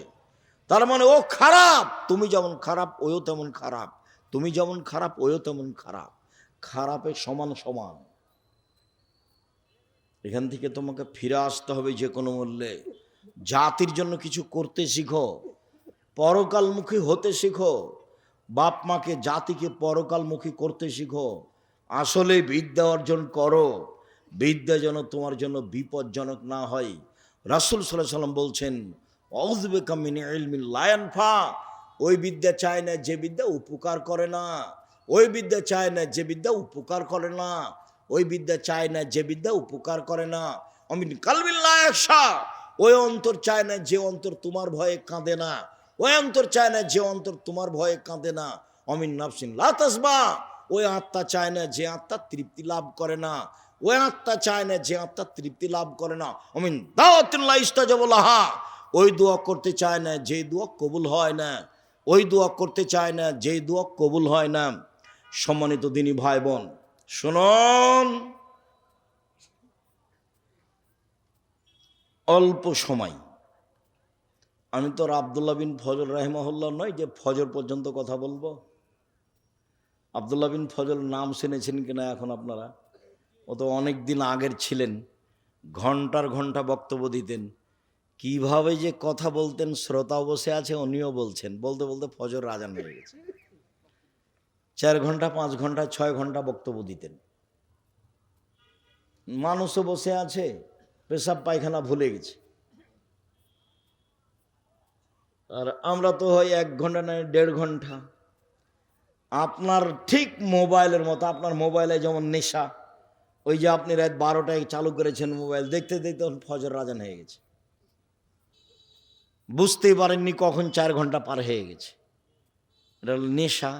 সেখানে কোনো সমস্যা হয় না, কিন্তু এখানে বসলে শয়তান বলে, যা বাইরে যা, বাইরে যা, চা শেষ হয়ে গেল, চা বাইরে যা। ওটা শয়তান, তোমাকে যে বারবার বলছে হলো শয়তান। ওর খুব ক্ষমতা, ওকে আল্লাহ এইভাবে ক্ষমতা দিয়ে সৃষ্টি করেছে, এবং ও চেয়ে নিয়েছে ক্ষমতা। আপনার আমার ক্ষতি করতে পারবে এই ক্ষমতা ও চেয়ে নিয়েছে, এবং তার চাওয়াটা আল্লাহ মেনে নিয়েছেন। কিন্তু আল্লাহ বলেছেন যে, দেখ শয়তান, আমি আমার সম্মানের কসম করে বলছি, আমি ইজ্জতের কসম করে বলছি, আমার মান সম্মানের কসম করে বলছি, আমার উচ্চতার কসম করে বলছি, আদমের ছেলে মেয়ে যদি আমার কাছে ক্ষমা চায় তাহলে আমি ক্ষমা করে দেব। যতবার তুই ভুল পথে নিয়ে যাবি ততবার যদি আমাকে বলে আস্তাগফিরুল্লাহ ওয়া আতুবু ইলাইহি, তাহলে আমি সেটা ক্ষমা করে দেব।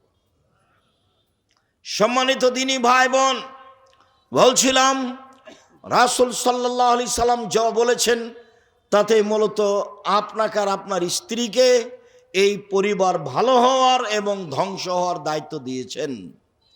আপনার স্ত্রীর জন্য সহজ জান্নাত, 1 5 ওয়াক্ত সালাত, 2 রমজান মাসের রোজা, 3 স্বামীকে মেনে চলা, 4 জেনায় লিপ্ত না হওয়া, জান্নাতের সব দরজা খোলা। আপনার স্ত্রীর জন্য জান্নাত সহজ, 1 5 ওয়াক্ত সালাত, 2 রমজান মাসের রোজা সেম, 3 স্বামীকে মেনে চলা, তিতা লাগলেও মিঠা লাগলেও, 4 জেনায় লিপ্ত না হওয়া। ঘটেই যদি যায় এই দুর্ঘটনা, তাহলে আল্লাহর কাছে ক্ষমা চাইতে হবে, আল্লাহ ক্ষমা করে দিবেন।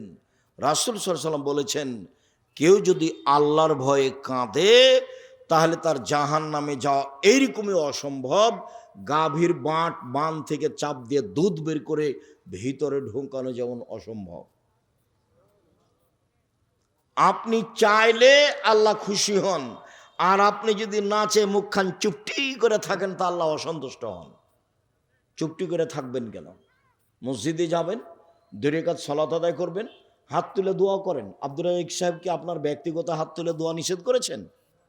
না, বলেছেন যে সবাই মিলে হাত তুলে দোয়া করা বিদআত, তখন পাপ হবে। আপনি হাত তুলে বলেন, কান্নাকাটি করেন, কাঁদেন না কেন? একাই উঠে 2 রাকাত সালাত আদায় করে বলেন। আল্লাহ রাসূল বলছেন, কেউ যদি আল্লাহর ভয়ে চোখের পানি 1 ফোঁটা ঝরায়, তাহলে এই চোখের পানি আল্লাহর কাছে এত প্রিয়, 1000 বার হজ করলেও হজ তত প্রিয় নয়। মানুষ কি 1000 বার হজ করতে পারবে? 2-4 বার করতে পারে। আজীবন সালাত আদায় করা কাজটি আল্লাহর কাছে অত প্রিয় নয়, 1 ফোঁটা চোখের পানি আল্লাহর কাছে যত প্রিয়।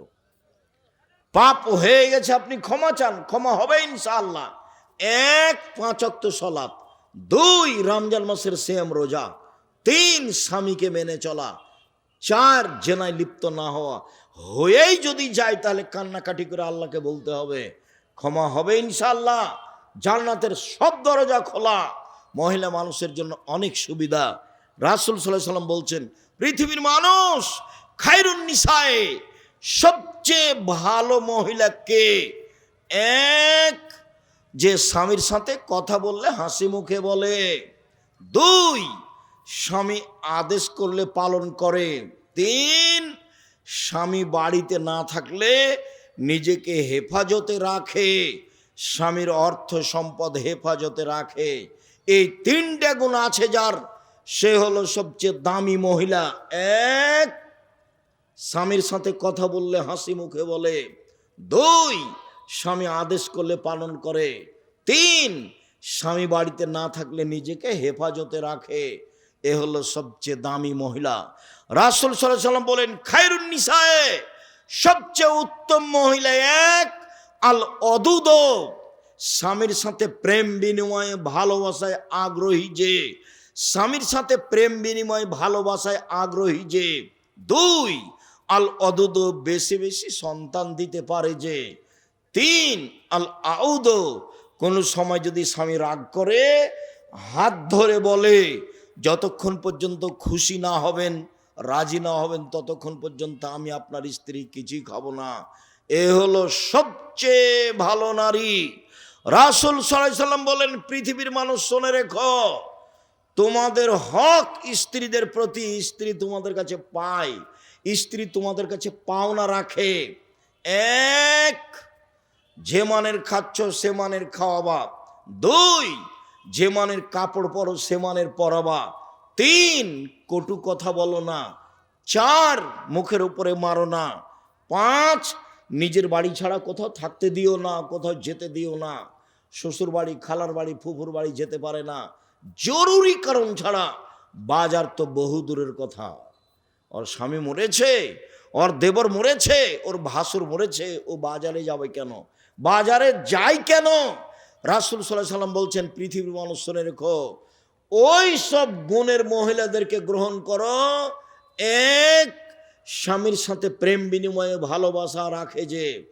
দুই, বেশি বেশি সন্তান দিতে পারে যে। তিন, স্বামীর সাথে বেদনায় সমস্যায় সমব্যথী যে। চার, বিপদ আপদে স্বামীকে পরামর্শ, সুপরামর্শ, সান্ত্বনা দিতে পারে যে। এই চারটা গুণের অধিকারী নারী সবচেয়ে ভালো। এক মিনিট, আয়েশা রাদিয়াল্লাহু, খাদিজা রাদিয়াল্লাহু তাআলা আনহা এসে বলছেন হঠাৎ করে, তার মানে ওই যে গারে হিরাই তাসবিহ তাহলিল করছিলেন, গারে হিরাই পাহাড়ের উপরে, হঠাৎ করে জিবরাইল এসে চেপে ধরে বলছেন পড়েন। তা আমাদের নবী বলছেন আমি পড়তে জানি না। আবার বলছেন পড়েন। তা আমাদের নবী মুহাম্মদ সাল্লাল্লাহু আলাইহি ওয়াসাল্লাম বলছেন আমি পড়তে জানি না। আবার জিবরাইল বলছেন পড়েন চেপে ধরে। তা আমাদের নবী মুহাম্মদ সাল্লাল্লাহু আলাইহি ওয়াসাল্লাম বলছেন পড়তে জানি না। তখন জিবরাইল বললেন ইকরা বিসমি রাব্বিকাল্লাযী খালাক, আপনি পড়েন আপনার সেই প্রতিপালকের নামে যিনি সৃষ্টি করেছেন। খালাকাল ইনসান মিন আলাক, যিনি জমাট বাঁধা রক্তপিণ্ড হতে, শুক্রকীট হতে সৃষ্টি করেছেন, তার নামে পড়েন। কয়েকটা আয়াত বললেন, এই যে বাসায় আসলেন, এসে বলছেন খাসিতু আলা নাফসি, খাদিজা আমি মনে হয় মরে যাব। আমার যে কি হয় খাদিজা, আমাকে কম্বল দিয়ে চেপে ধরো, খাদিজা আমাকে কম্বল দিয়ে চেপে ধরো, আমি ভয় পাচ্ছি, ভয় পাচ্ছি, আমি মনে হয় মরে যায় নাকি। তখন খাদিজা রাদিয়াল্লাহু আনহা প্রথমে বললেন কাল্লা, কখনো নয়, অসম্ভব, এটা হতে পারে না। এ দেখেন সান্ত্বনা দিচ্ছেন। আগে দুইবার বিবাহ হয়েছিল, মুহাম্মদ সাল্লাল্লাহু আলাইহি ওয়াসাল্লাম 3 নম্বর স্বামী। আমাদের নবী কত নম্বর স্বামী? 3 নম্বর। আগে 2 জন পার হয়ে গেছে। প্রথমে বলছেন কাল্লা, কখনো নহে, অসম্ভব, হতে পারে না, আপনার মরণ হবে না। আপনি এত দুশ্চিন্তা ভোগ করছেন কেন? এখন আপনার মরণ হবে না। ওয়াল্লাহি, আল্লাহর কসম, ওয়াল্লাহি আল্লাহর কসম, ওয়াল্লাহি আল্লাহর কসম, লা ইউযিক আল্লাহ, আল্লাহ আপনাকে অপমান করবেন না। 2 নম্বর সান্ত্বনা, আল্লাহ আপনাকে অপমান করবেন না। কেন? এক, অসহায় মানুষের সুবিধাতে থাকেন আপনি। 2, নিঃস্ব মানুষের আহার যোগান আপনি। 3, মেহমানকে খেতে দেন আপনি। 4, আত্মীয়র সম্পর্ক বজায় রাখেন আপনি। এই কাজগুলি আপনি করেন, আপনার এখন মরণ হবে না। কাল্লা, কখনো নয়। এতগুলো সান্ত্বনা দেওয়ার পরে বলছেন যদি না হয় তবে আপনি চলেন আমার চাচার কাছ থেকে ঘুরে আসি একটু, চলেন আমার চাচার কাছ থেকে ঘুরে আসি। চলো। পৃথিবীর সবচেয়ে বড় মানুষ, কিন্তু বয়স কম নয়। বয়স কত হতে পারে বলেন তো দেখি? 40। মানে এই ছোটো মোটো ছেলে নয়, 40 বছর বয়স। তো চলেন চাচার কাছ থেকে ঘুরে আসি। চলো। দেখেন তো চাচা কি ঘটনা? হ্যাঁ বলো তো মোহাম্মদ কি ঘটনা? এই ঘটনা, গাড়ি হিরাইছিলাম এই। ওহো, ও তো জিব্রাইল, ও তো নামুস, ও তো জিব্রাইল, তোমাকে তো এলাকার লোক বের করে দিবে। তখন মোহাম্মদ সাল্লাল্লাহু আলাইহি ওয়াসাল্লাম বলছেন, আওয়া মুখরে জিয়া আমাকে বের করে দিবে? আমাকে বের করবে কেন? উনি বুঝেন আমার চাচি আমাকে যত ভালোবাসেন পৃথিবীর কাউকে তত ভালোবাসেন না। আমার দাদা, আমার গ্রামবাসী, আমার আত্মীয় স্বজন, উনি মানুষের ভালোবাসা খুব বুঝতে পারতেন। বয়স 40 হয়ে গেছে, বয়স 20, 30, 25 নয়। পরিবেশ বুঝতে পারতেন মানুষ তাকে কত ভালোবাসে। এই মানুষটাকে বের করে দিবে, এটা হতেই পারে না। তখন মোহাম্মদ সাল্লাল্লাহু আলাইহি ওয়াসাল্লাম বলছেন, আমার গ্রামের লোক আমাকে বের করে দিবে? কেন বের করবে? তারা বের করবে না। অস্বীকারমূলক জিজ্ঞাসা, কেন বের করবে? তখন জি বলছেন, ওরাকা শোনো শোনো শোনো, জীবনে যার কাছে জিবরাইল এসেছে, যে গ্রামের লোক, তাকেই বের করেছে। জীবনে যার কাছে জিবরাইল এসেছে গ্রামের লোক, তাকে কি করেছে? বের করে দিয়েছে। নূহ আলাইহিস সালামকে বের করে দিয়েছে, ইব্রাহিম আলাইহিস সালামকে বের করে দিয়েছে, দাউদ আলাইহিস সালামকে বের করে দিয়েছে, সুলাইমান আলাইহিস সালামকে বের করে দিয়েছে, জাকারিয়া আলাইহিস সালামকে বের করে দিয়েছে, নূহ আলাইহিস সালামকে বের করে দিয়েছে, মূসাকে বের করে দিয়েছে, ঈসাকে বের করে দিয়েছে, আপনাকেও বের করে দেবে। ওই সময়তে যদি আমি থাকি তাহলে আপনার সহযোগিতা করব, কিন্তু ওই সময়তে ছিলেন না, মারা গেছিলেন। এ দেখেন খাদিজা কিভাবে স্বামীকে সান্ত্বনা দিচ্ছেন। আর আপনি যদি আসেন বিদেশ থেকে, কোনো ভুল হয়ে যায়, এসে যদি বলেন, শোনো খাদিজা কি যে করি দুর্ঘটনা, তোমাকে তো যেতে নিষেধ করলাম, তোমাকে তো যেতে, কেন গেলে তুমি, কেন গেলে তুমি, কেন গেলে তুমি, তোমার স্বভাবই খারাপ, তুমি যাও কেন? হ্যাঁ, একে বউ কি করবেন? একে তালাক দিয়ে দেন। এ হস্তিনী বউ, এর কোনো বুঝ নাই। এই ছেলে, আর একটা স্ত্রীর পক্ষ থেকে সান্ত্বনা দিয়ে আমরা কথা শেষ করছি। দেখো তুমি, হুদায়বিয়ার সন্ধি, হুদায়বিয়ার যুদ্ধ গেছেন, আল্লাহ রাসূল বলছেন ফিরে যেতে হবে, যুদ্ধ হবে না।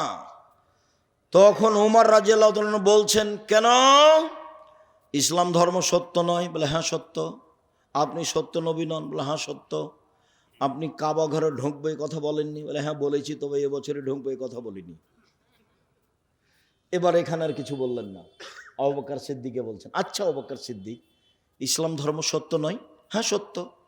মুহাম্মদ সাল্লাল্লাহু আলাইহি সাল্লাম সত্য নন? হ্যাঁ সত্য। মুহাম্মদ সাল্লাল্লাহু আলাইহি সাল্লাম বলেননি যে কাবা ঘরে ঢুকবো? তো হ্যাঁ বলেছেন, তবে এবছরে ঢুকবো এই কথা বলেননি। ঢোকার জন্য তো আসছেন। যা বলেছেন আল্লাহ রাসূলের হুবাহু শব্দ আবু বকর সিদ্দিকের।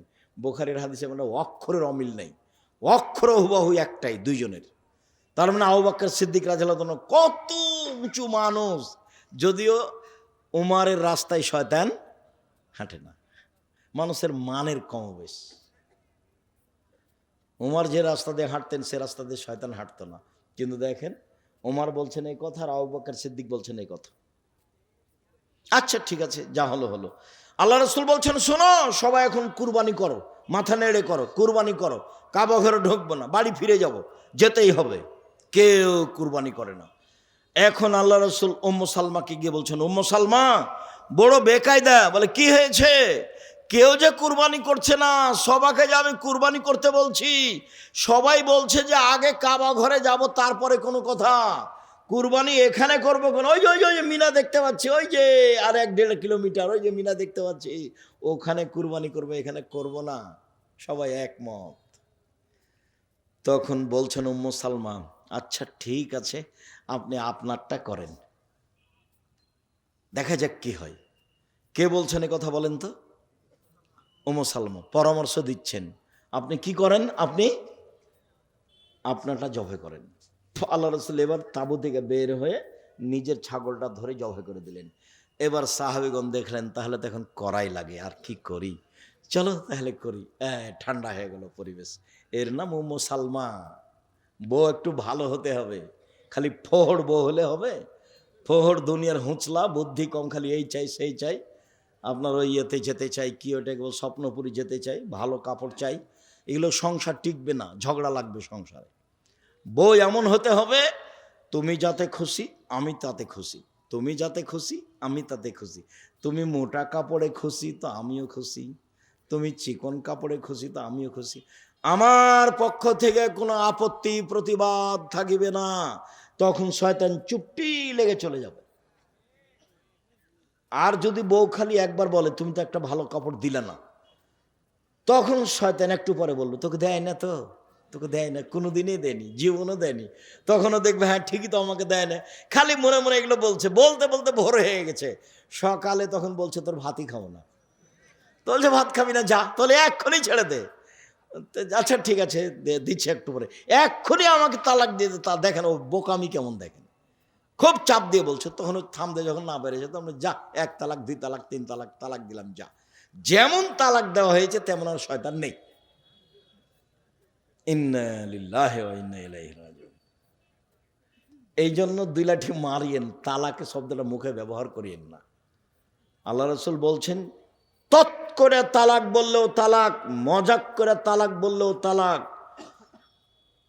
জিদ করে বললেও তালাক, যেভাবে বলুক না কেন মুখ দিয়ে উচ্চারণ হয়ে গেলে তালাক চূড়ান্ত। বউকে বলেছে তুই আমার মার মতন, কিছুই হয় না। বউকে বলেছে তুই আমাকে বাপ বলে ডাক, কিছুই হয় না, ফালতু কথা। বউকে বলেছে তুই বের হয়ে চলে যে তোকে বাড়িতে রাখবো না, কিছুই হয় না। খালি বললো যে তোকে 1 তালাক 2 তালাক, তাহলে খালি মুখ তালাক দিয়ে বের করে, মুখ দিয়ে খালি তালাক বের করেছে, বাস হয়ে গেছে। খুব সাবধান, অন্য পথে আসবেন, এই পথে আসবেন না। মোলাই গাছটা তুলে খেলে শেষ, আর বেগুনের গাছ তুলতে হয় না, কি করতে হয়, একটা একটু করে তুলে খেতে হয়। আর মোলাই ও শেষ, ওরা কিছু নাই, তালাক বললেই শেষ। এরকম বোকামি করা হবে না। ওকে বুঝিয়ে সতর্ক করে সংশোধন করার চেষ্টা করেন। আপনি মারতে না পারলে ওর বাপের কাছে নিয়ে যান, দিয়ে বলেন যে মায়েরা একে ঠিক করেন তো। যখন কোনো মহিলা বোকামি করে, বারবার একই কথা জিজ্ঞাসা করে, আমি তখন বলি আমি আর কি বলতে পারি, তুমি তোমার আব্বার কাছে যাও, গিয়ে মোবাইলটা ধরিয়ে দাও তোমার আব্বাকে, কি করা লাগে আমি দেখছি। মোবাইলটা ধরিয়ে দাও, তোমার আব্বার হাতে একটা লাঠি দিও, তারপর পরিবেশ কি করে কন্ট্রোল করা লাগে আমি দেখছি এখন। দাঁড়া, আমি তো আর কিছু বলতে পারি না, এই ছাড়া তোমার আব্বার কাছে নিয়ে যাও মোবাইল, ব্যবস্থা আমি করে দিচ্ছি। সম্মানিত দিনী ভাই বোন, 5 ওয়াক্ত সালাত আদায় করবেন, হালাল রুজি উপার্জন করবেন, কোরআন তেলাওয়াত করবেন, আড্ডা পিটবেন না, আড্ডা পিটা চিরদিনের জন্য হারাম। 5 ওয়াক্ত সালাত আদায় করবেন যে কোনো মূল্যে, হালাল রুজি উপার্জন করবেন যে কোনো মূল্যে, ব্যবসা করে হোক, চাকরি করে হোক, দিনমজুরি করে হোক, জমি চাষ করে হোক, হালাল রুজি উপার্জন করবেন। 2 দিন বাঁচতে এসে ব্যাংক থেকে টাকা উঠিয়ে বাড়ি গাড়ি ব্যবসা করতে রাজি নই। বাঁচার সময় তো এই কয়দিন। একদিন দেখেছিল বয়স 20 বছর, এখন দেখছে 40, তারপরে দেখবে যে দাড়ি পেকে গেছে, একদিন নেই। আমার তো মনে হচ্ছে যে কালকে আমি বক্তব্য শুরু করলাম, কালকে এরকম মনে হচ্ছে। এই 5 ভাঙাতে আসতাম, এখন দেখি যে সময় শেষ। 5 ভাঙাতে আমি এসেছি, তো আব্দুল সামাদ সালাফি আমাকে বলছেন, আব্দুর রাজ্জাক একটু শীতের পোশাক পরো, এইভাবে তুমি চলো কেন? গায়ে একটা গেঞ্জি থাকে, একটা পাঞ্জাবি থাকে, আর একটা গায়ে চাদর থাকে, এইভাবে চলো না, এভাবে টিকতে পারবে না। এই কালকে মনে হয়েছে মানে আব্দুল সামাদ বলছেন, আব্দুল সামাদ সালাফি, নদাপাড়া মাদ্রাসার যিনি প্রতিষ্ঠাতা মাওলানা আব্দুল সামাদ সালাফি। সম্মানিত দিনী ভাই বোন, 2 হালাল রুজি, 3 কোরআন তেলাওয়াত করবেনই, না হলে সূরা ইখলাস। 4 আড্ডা পিটা হারাম, দোকানে বসবেন না। দোকানে যাওয়ার পদ্ধতি বলেছি, আসসালামু আলাইকুম, আহমদ লবণ আছে? জি আছে। 1 কেজি লবণ দেও। আহমদ কাঁচামরিচ আছে? জি আছে, 200 কাঁচামরিচ দাও। বাস, টাকা দেওয়া হয়েছে, আসসালামু আলাইকুম। এই পর্যন্ত দোকানের সামনে দাঁড়ার সময়। বসে গল্প করেন কেন? শরম হয় না কেন? ওখানে তো মানুষের বদনা হয়। আবার নির্বাচন আসছে, তার মানে মানুষ আর মানুষ না, সব পশু প্রাণীর মতো দৌড়িয়ে বেড়াচ্ছে। কার পিছে কে ঘুরছে তার কোনো হিসাব নাই। কি করলেন এই জীবনটা? কার পিছনে ঘুরে বেড়াচ্ছেন? কে আপনাকে এক সন্ধ্যা খেতে দেয়? এক সন্ধ্যা দিয়েছে, 200 টাকা দিয়েছে, আর একটা বিড়ি দিয়েছে, আর একটা সিগারেট দিয়ে বিদায় করে দিয়েছে। কি করলেন? 1 কাপ চা দিল, সেই চায়ে ভালো করে পাতি দেওয়া নাই, কি যে দেওয়া আছে পানি, এত মানুষে কি করবে চা? কি জীবন তোমাদের, পশু প্রাণীর মতো। কেউ তোমাকে খেতে দেবে না। আমার আব্বা বলতেন, বেটা মানুষের টিনের বাড়ি দেখে তোমার খড়ের বাড়িটা জ্বালিয়ে দিও না, ও কিন্তু তোমাকে থাকতে দিবে না। নিজের যেটুকু করছেন সেটুকুকে মূল্যায়ন করি না। আমার কথা মনে রাখবেন, 5 ওয়াক্ত সালাত, হালাল রুজি, কোরআন তেলাওয়াত, আড্ডা পিটা হারাম। আড্ডা পিটা একটা দোকানে বসে, মাঠে ঘাটে বসে, আর একটা হলো মোবাইল নিয়ে, সবটাই হারাম। বেঁচে থাকার চেষ্টা করেন, পরিবারের উপরে শক্ত হন। একবার আবু বকর সিদ্দিক রাদিয়াল্লাহু আনহু, পরিবার ঠিক হবে ইনশাআল্লাহ। উনি তো দেওয়ার জন্য বসে আছেন। আর রাতে একটু চাইতে শিখবেন, দিলে চাইলে খুশি, আর না চাইলে বেজার। চাইলে খুশি কে? আল্লাহ। না চাইলে বেজার কে? আল্লাহ। রাগ করে, চাচ্ছিস না এগুলো, যা ধ্বংস হওয়া, তাহলে চাচ্ছে না, চা আমার কাছে, আমি তো দেওয়ার জন্য বসে আছি। শেষ রাতে নেমে আসেন, শেষ রাতে কি চান? জমি জায়গা চাই, কি চান? ঢাকা একটা বাড়ি চাই। তো আপনার ঢাকা একটা বাড়ি তার কাছে কোনো ব্যাপার? বলে আমার ছেলেটাকে আলবানি করে দাও, ইমাম বুখারী করে দাও। আপনি বলেন না, ছোট বলবেন না কোনো সময়। ছোট মানুষের কাছে চাইতে গেছেন যে ছোট বলবেন? কোন লজ্জায় বলি একটা ভ্যানের কথা, কোন লজ্জায় বলি একটা ভ্যানের কথা, এটা বলতে হবে না। বলতে হয় যে ঢাকা একটা বাড়ি করে দাও। দুনিয়া যদি কিছু চাইতে হয়, ছেলেটাকে আলবানি করে দাও, আমার বুখারী করে দাও, ইমাম বুখারী করে দাও। পারে না? অভাব আছে? শক্তি ক্ষমতা ধর। আমি চাই না, হয় না তারপরের কথা। চাইলে কি হবে? চাইলে খুশি, না চাইলে বেজার। এটা হলো তার গতি, এটা হলো তার বিধি, এটা হলো তার স্বভাব। সপ্তম আকাশে উপর অবস্থান করেন। আপনি চাইলে খুশি, না চাইলে তিনি বেজার। দিতে পারেন তিনি আজিজ, পরাক্রমশালী। ফেরাউনকে ক্ষমা করে দিলে কেউ বিচার করতে পারে না। ফেরাউনের ক্ষমা মানে দেখে নেব কেমনে ক্ষমা হয়, এ কথা কেউ বলতে পারবে না। তার নাম আজিজ, পরাক্রমশালী। তারা গানি, সবচেয়ে ধনী, ইচ্ছে করলে দিতে পারে। নিরাশা হবেন না, জামিয়া সালাফিয়া সৈন্যের উপরে আছে। আপনাকে যে বললাম যে 500 কালকে এতিম গেলে কোনো সমস্যা নেই, তার আপনি কি মনে করছেন আমার কাছে টাকশাল আছে? জি না, ওই নিচে কিচ্ছু না, এবারে ফাঁকা আছে নিচে। দল দিয়ে চলে না, সংগঠন দিয়ে চলে না, বৃত্তশালী দিয়ে চলে না, বৈদেশিক পয়সা দিয়ে চলে না। জামিয়া সালাফে বৈদেশিক পয়সা দিয়ে চলে না। সরকারের কাছে টাকা চায় না, কোনোদিন সরকার থেকে দরখাস্ত করবে না। কোনো বৃত্তশালী দিয়ে চলে না। 40 লাখ টাকা মাসে বেতন লাগে। কত? 40 লাখ টাকা। কে দেয়? নওগাঁ জেলার লোক দেয়। কোথাকার? সুতিরহাটের লোক দেয়। বলে আমি একদিনে 10 টাকা দিনি। আচ্ছা না দেন, কেউ তো দেয়, নাহলে চলে কিভাবে? ওখানে তো টাকশাল নেই। আলিতে শাম পত্রিকা পড়বেন, বই পুস্তক পড়বেন। আমি আছি আপনাদের সাথে মুখে, খুব শক্তভাবে আছি আলহামদুলিল্লাহ। আপনাদের সাথে আমি মিডিয়ায় আছি, আপনাদের সাথে আমি বই পুস্তকে আছি, কলমে সব সময় আপনার সাথে আছি। আমি যে কোনো মূল্যে দিন ধর্মের ব্যাপারে আপনাকে সহযোগিতা করতে আমি প্রস্তুত আছি, আপনাকে পরকালমুখী করতে, এবং আপনার ছেলে মেয়েকে ভালো থেকে ভালো মানের শিক্ষা দেওয়ার জন্য আমি প্রস্তুত আছি। দামি দামি শিক্ষক, কারো বেতন 60-70 হাজার, 20,000, 40,000, 50,000, 80,000, 1 লাখ, এরকম বেতন এক একজনের। এর নাম জামিয়া সালাফিয়া। আমি এক পায়ে দাঁড়িয়ে আছি আপনার ছেলে মেয়ে মানুষ করার জন্য, যে কোনো মূল্যে ইনশাআল্লাহ। ওস্তাজি, বিড়ি সিগারেট জর্দা কি হারাম? হারাম। ও খেলে ইবাদত কবুল হবে না, তওবা করতে হবে, আর খাবো না, সহজ পথ। বেনামাজির জানাজা করা যাবে কি? যাবে। বেনামাজি 2 ধরনের। একজন বলছেন নামাজি মানি না, বাদ দাও, নামাজ পড়া লাগবে না, এর জানাজা হবে না। আজ শয়তানি করে, জুমার দিন একদিন যায় না, এর জানাজা করতে হবে। বোঝা গেল কথাটা কি? একজন বলছে বাদ দাও, নামাজ কি, নামাজ পড়া লাগবে না, এর জানাজা হবে না। কিন্তু যে খালি শয়তানি করে, আচ্ছা পড়বো, আচ্ছা দেখি বয়স ভারী হোক তখন পড়বো, আর এ দুজন এক নয়, এর জানাজা করা যাবে। দ্বিতীয় আজান মসজিদের ভিতরে না বাইরে? দ্বিতীয় আজানই বিদাত, বাহিরে আর ভিতরে সবই সমান। 2 আজান বিদাত। আহলে হাদিস মসজিদে হচ্ছে যে আহলে হাদিসের বাপের ঘরে হলো যায় বিদাত। আহলে হাদিস আবার কি? 2 আজান বিদাত। এই উসমান কি বেদাত করেছেন নাকি? উসমান রাদিয়াল্লাহু আনহু বেদাত করেছেন এই কথা তো আমরা বলছি না। ওনার ইজতেহাদ এখন লাগবে না। ঠুক কথা দিয়ে বলে দেন কেন যে উসমান বেদাত করেছেন নাকি? আপনি বলেন যে নবীরটা আপনার মানলে সমস্যা কি? আপনি এক ধাপ উপরে থাকছেন না কেন? দলের মতো সংগঠনের মতো নিচে নেমে গেলেন কেন চট করে? উসমান কি বেদাত করেন নাকি? এখানে আপনি নামলেন কেন? আপনি উপরে থাকেন, হ্যাঁ মোহাম্মদ সাল্লাহ সাল্লাম এক আজান দিতেন, এক আজানই দেবো, এটা বলা যায় না? বুঝতে পারলেন না কথা মনে হয়? এই মোহাম্মদ সাল্লাহ সাল্লাম কয়টা আজান দিতেন? একটা। ঠিক আছে, একটাই হবে, কোনো কথা নেই। এটুকু বললে ভালো হয় না তোমার? একামতের শব্দ একবার না দুইবার? একবার। শেষেরটা আল্লাহু আকবার, আল্লাহু আকবার, লা ইলাহা ইল্লাল্লাহ। বেনামাজির শরীয়র বিধান কি? ও তো একটা বেনামাজির জানাজা অস্বীকার করলে হবে না, যদি স্বীকার করে বদমাইশি করে তাহলে তার জানাজা করতে হবে।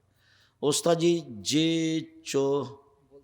বলতে পারে না ও শুনতেও পারে না, তার সলাতের বিধান কি? সেই ইশারা ইঙ্গিতে সলাতে দাঁড়াবে। তার যদি বুদ্ধি বিবেক থাকে, বুদ্ধি বিবেক না থাকলে কোনো কথা নেই। বুদ্ধি বিবেক থাকলে ইশারা ইঙ্গিতে সলাতে দাঁড়াবে। আসসালামু আলাইকুম শেখ, আমার প্রশ্ন হলো, আপনার মাথায় সামান্য চুল বেড়ে থাকে না? তাই থাকে? এটা মনে হয় এটা আমার কোনো ইয়ে নয়। সমালোচনা যে করছে তো সমালোচনা করতেই পারে মানুষ, কারো মুখে হাত দিবা এটা আমার কোনো ইয়ে নয়, মানে গতিবিধি নয়, এটা কোনো ঢংমং নয়। এইভাবেই লুঙ্গি পরেন কেন? লুঙ্গি পরে ভালো লাগে, এই জন্য। বিদেশে যান তো লুঙ্গি পরে যান? হ্যাঁ, বিদেশে গেল লুঙ্গি পরেই যাই। ওই প্রথমে যেদিন দুবাই যাই সেদিন তাড়াহুড়ো করে জুব্বা নিয়ে এসে বলছে জুব্বা পরেন, জরিমানা লেগে যাবে, জরিমানা লেগে যাবে, লুঙ্গি দেখলে জরিমানা হবে। তা আমি যে শোনো, আগে জরিমানা লাগুক, তারপর দেখা যাক কি হয়। তো দেখি লুঙ্গি পরে সব অফিস আদালতে জজ ব্যারিস্টারের কাছে গেছি, কই জরিমানা লাগে না একটা, এমনি বলতে আর জরিমানা লাগে। মা বাবা ও সমাজের লোকেরা অধিক সন্তান নিতে নিষেধ করেন, তাদের বোকামি। অধিক সন্তান হলে ইহকালে লাভ, পরকালে লাভ। 4, 5, 7টা 10টা ছেলে মেয়ে হলে 2-1টা মারা যাবে, আমি জান্নাত পাবো ইনশাল্লাহ, ওরা আমাকে টেনে নিয়ে চলে যাবে। ছেলে মেয়ে একটা নয় দুটা, কয়টা মরে আর কয়টা থাকে, তো দুনিয়ার বদের গোড়া। এটা খুব ঠগার পথ, ছেলে মেয়ে বেশি হতে হবে। বাবরি মসজিদ নির্মাণে মুসলিমদের করণীয় কি? চেষ্টা করো, দোয়া করো। শুকরিয়া, জাযাকুমুল্লাহ খাইর। আপনাদের সকলের কল্যাণ কামনা করি। আল্লাহ আমাদের যারা মারা গেছে তুমি তাদের কবরের শাস্তি মাফ করো। আমরা যারা অসুস্থ তুমি তাদের আরোগ্য দান করো। আমরা যারা বেঁচে আছি তুমি তাদেরকে তোমার রাসূলের পদ্ধতি অনুযায়ী তৌফিক দান করো। আজকের অনেক কথা অনুযায়ী পরিবার কন্ট্রোল করার তৌফিক দান করো। এই কথা বলে আজকের আলোচনা এখানে শেষ করলাম। সুবহানাকাল্লাহুম্মা ওয়া বিহামদিকা আশহাদু আল্লা ইলাহা ইল্লা আনতা আস্তাগফিরুকা ওয়া আতুবু ইলাইক। আল ইতিসাম পত্রিকার এজেন্ট হবেন এখানে যারা দায়িত্ব পালন করে। 50টা প্রশ্নের উত্তর থাকে, আর 12 জন মুফতি দিয়ে পত্রিকা বের হয়, প্রশ্ন উত্তর। আজকে তো বই নিয়ে আসা হয়নি, 1000 প্রশ্ন উত্তরের বই ছাপানো আছে, 1000। মাদ্রাসার জায়গাতে মসজিদ, মাদ্রাসার জায়গাতে মসজিদ করা যাবে, ও করতে হবে, কমিটিদের রেজুলেশন করতে হবে। আর মসজিদের জায়গা মাদ্রাসার নামে লিখা যাবে না, ওখানে পড়াশোনা চলবে কোরআন হাদিস। মসজিদের জায়গার নিচের দিকে নিয়ে যাওয়া যাবে না।